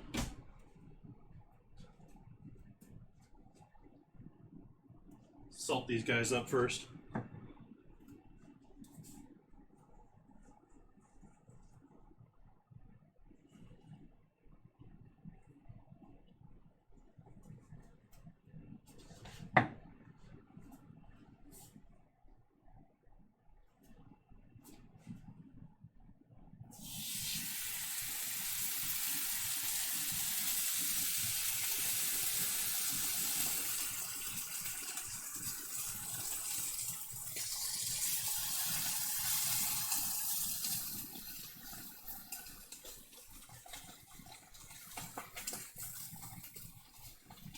Actually going to use a chef's fork tonight.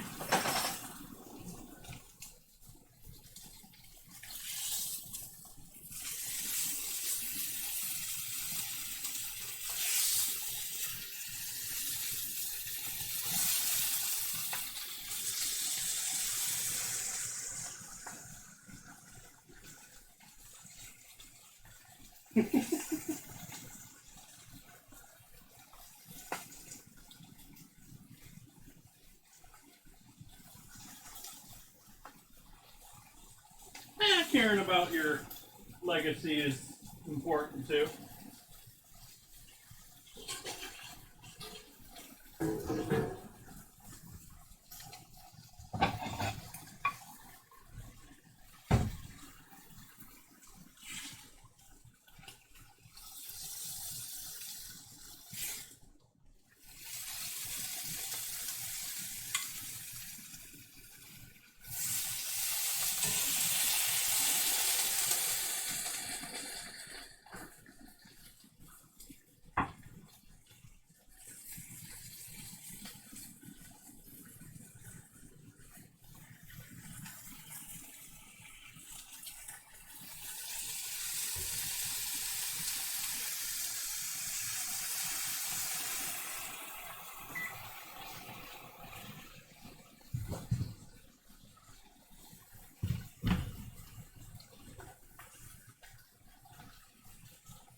Canning supplies is a good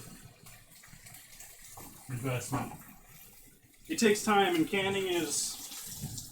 The problem with canning is most families and most people are not going to do enough of it to make it worthwhile to them. They aren't packing up a whole garden of cucumbers because they need them for winter. It's a bit pricey if you're doing it for a couple of jars a year. But if it's something where you have family and you have family that you can share your food with, all for it. Save you and them money.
pan's a bit too hot right now. Need it to be just a little bit cooler. Turn that heat off for a moment.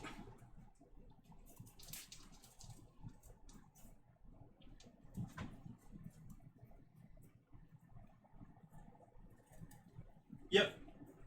Like I said before, it's one of those things where I'm not going to do enough canning for myself. I typically do quick pickles, less fermented. But if you're doing it in a situation where you have a family or you have people that you can share it with, it can be very financially advantageous.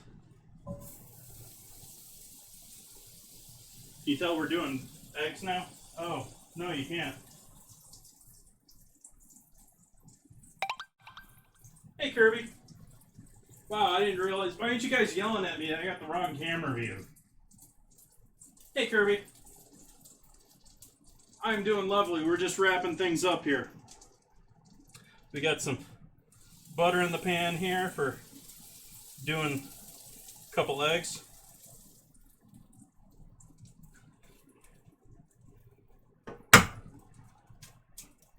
Yes, I'm cracking them right into the pan.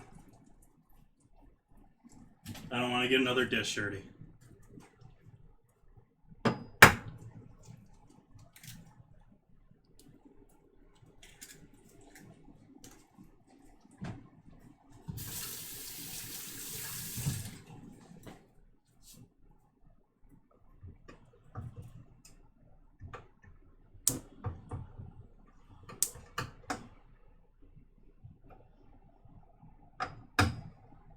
Oh, come on, light for me, damn it.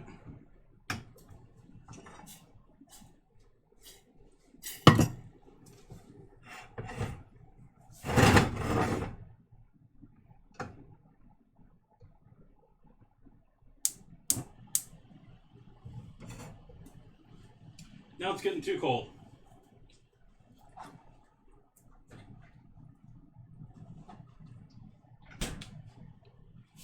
But a little salt. A little fresh cracked pepper.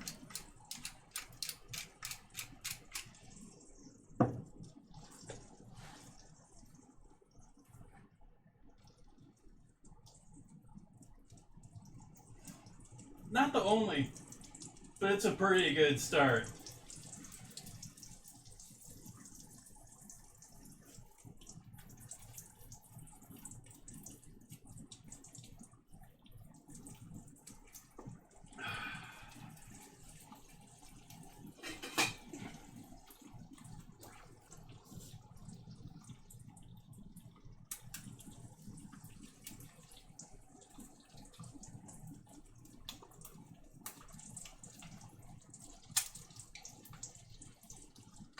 Not a huge fan of Teflon too. I have some Teflon stuff, and the black underneath my burners here is Teflon sheets. Makes it really easy to clean your stove. You got a gas stove, I highly recommend them.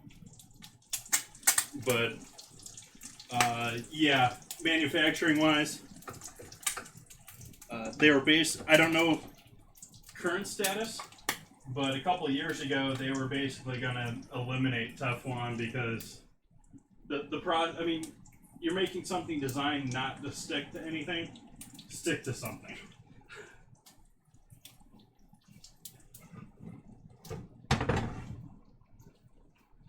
Okay, plating time.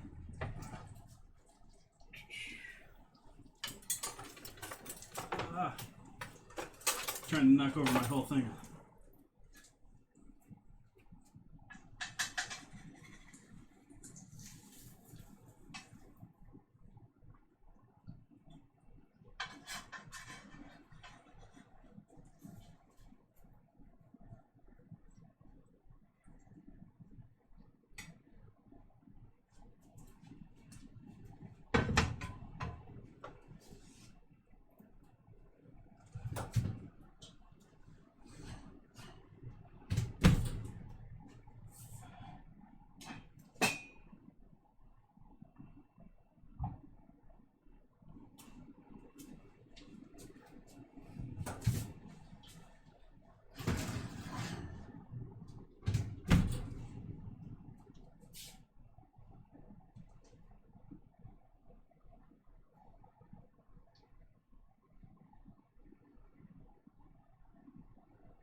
want a couple more here. Want some good stars.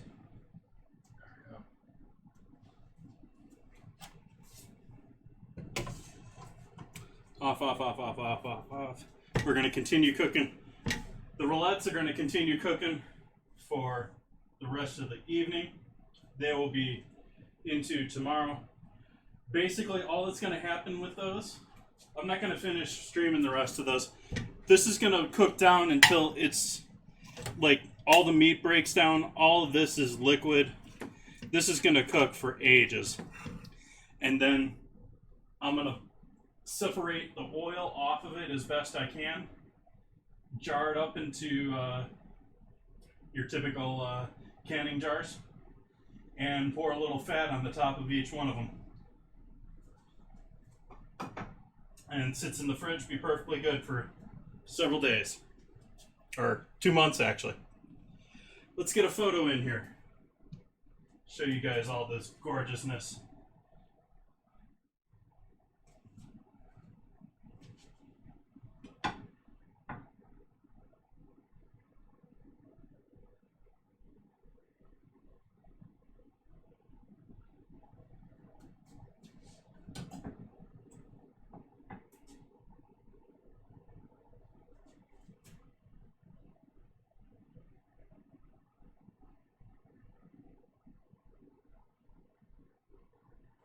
Awesome.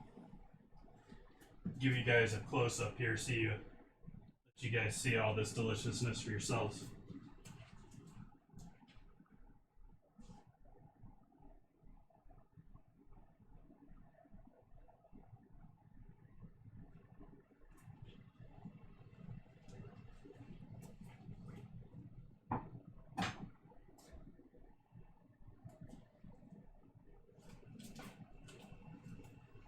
And our biscuits. We'll pull one of those guys out here, let you guys see what those are like. Thank you for the follow, Admiral Slam. Oops, this one. We got biscuits.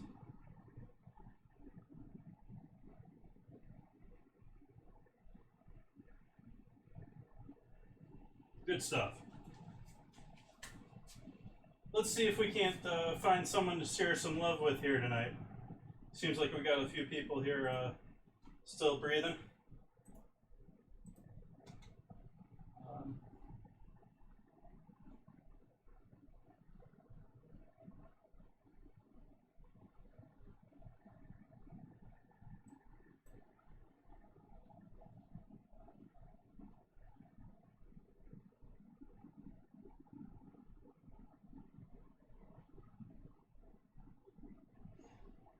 And it's Friday. Why don't we give some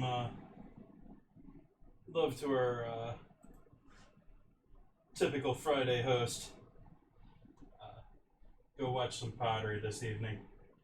I'd like to thank you guys all for joining me. I hope you all have a lovely evening.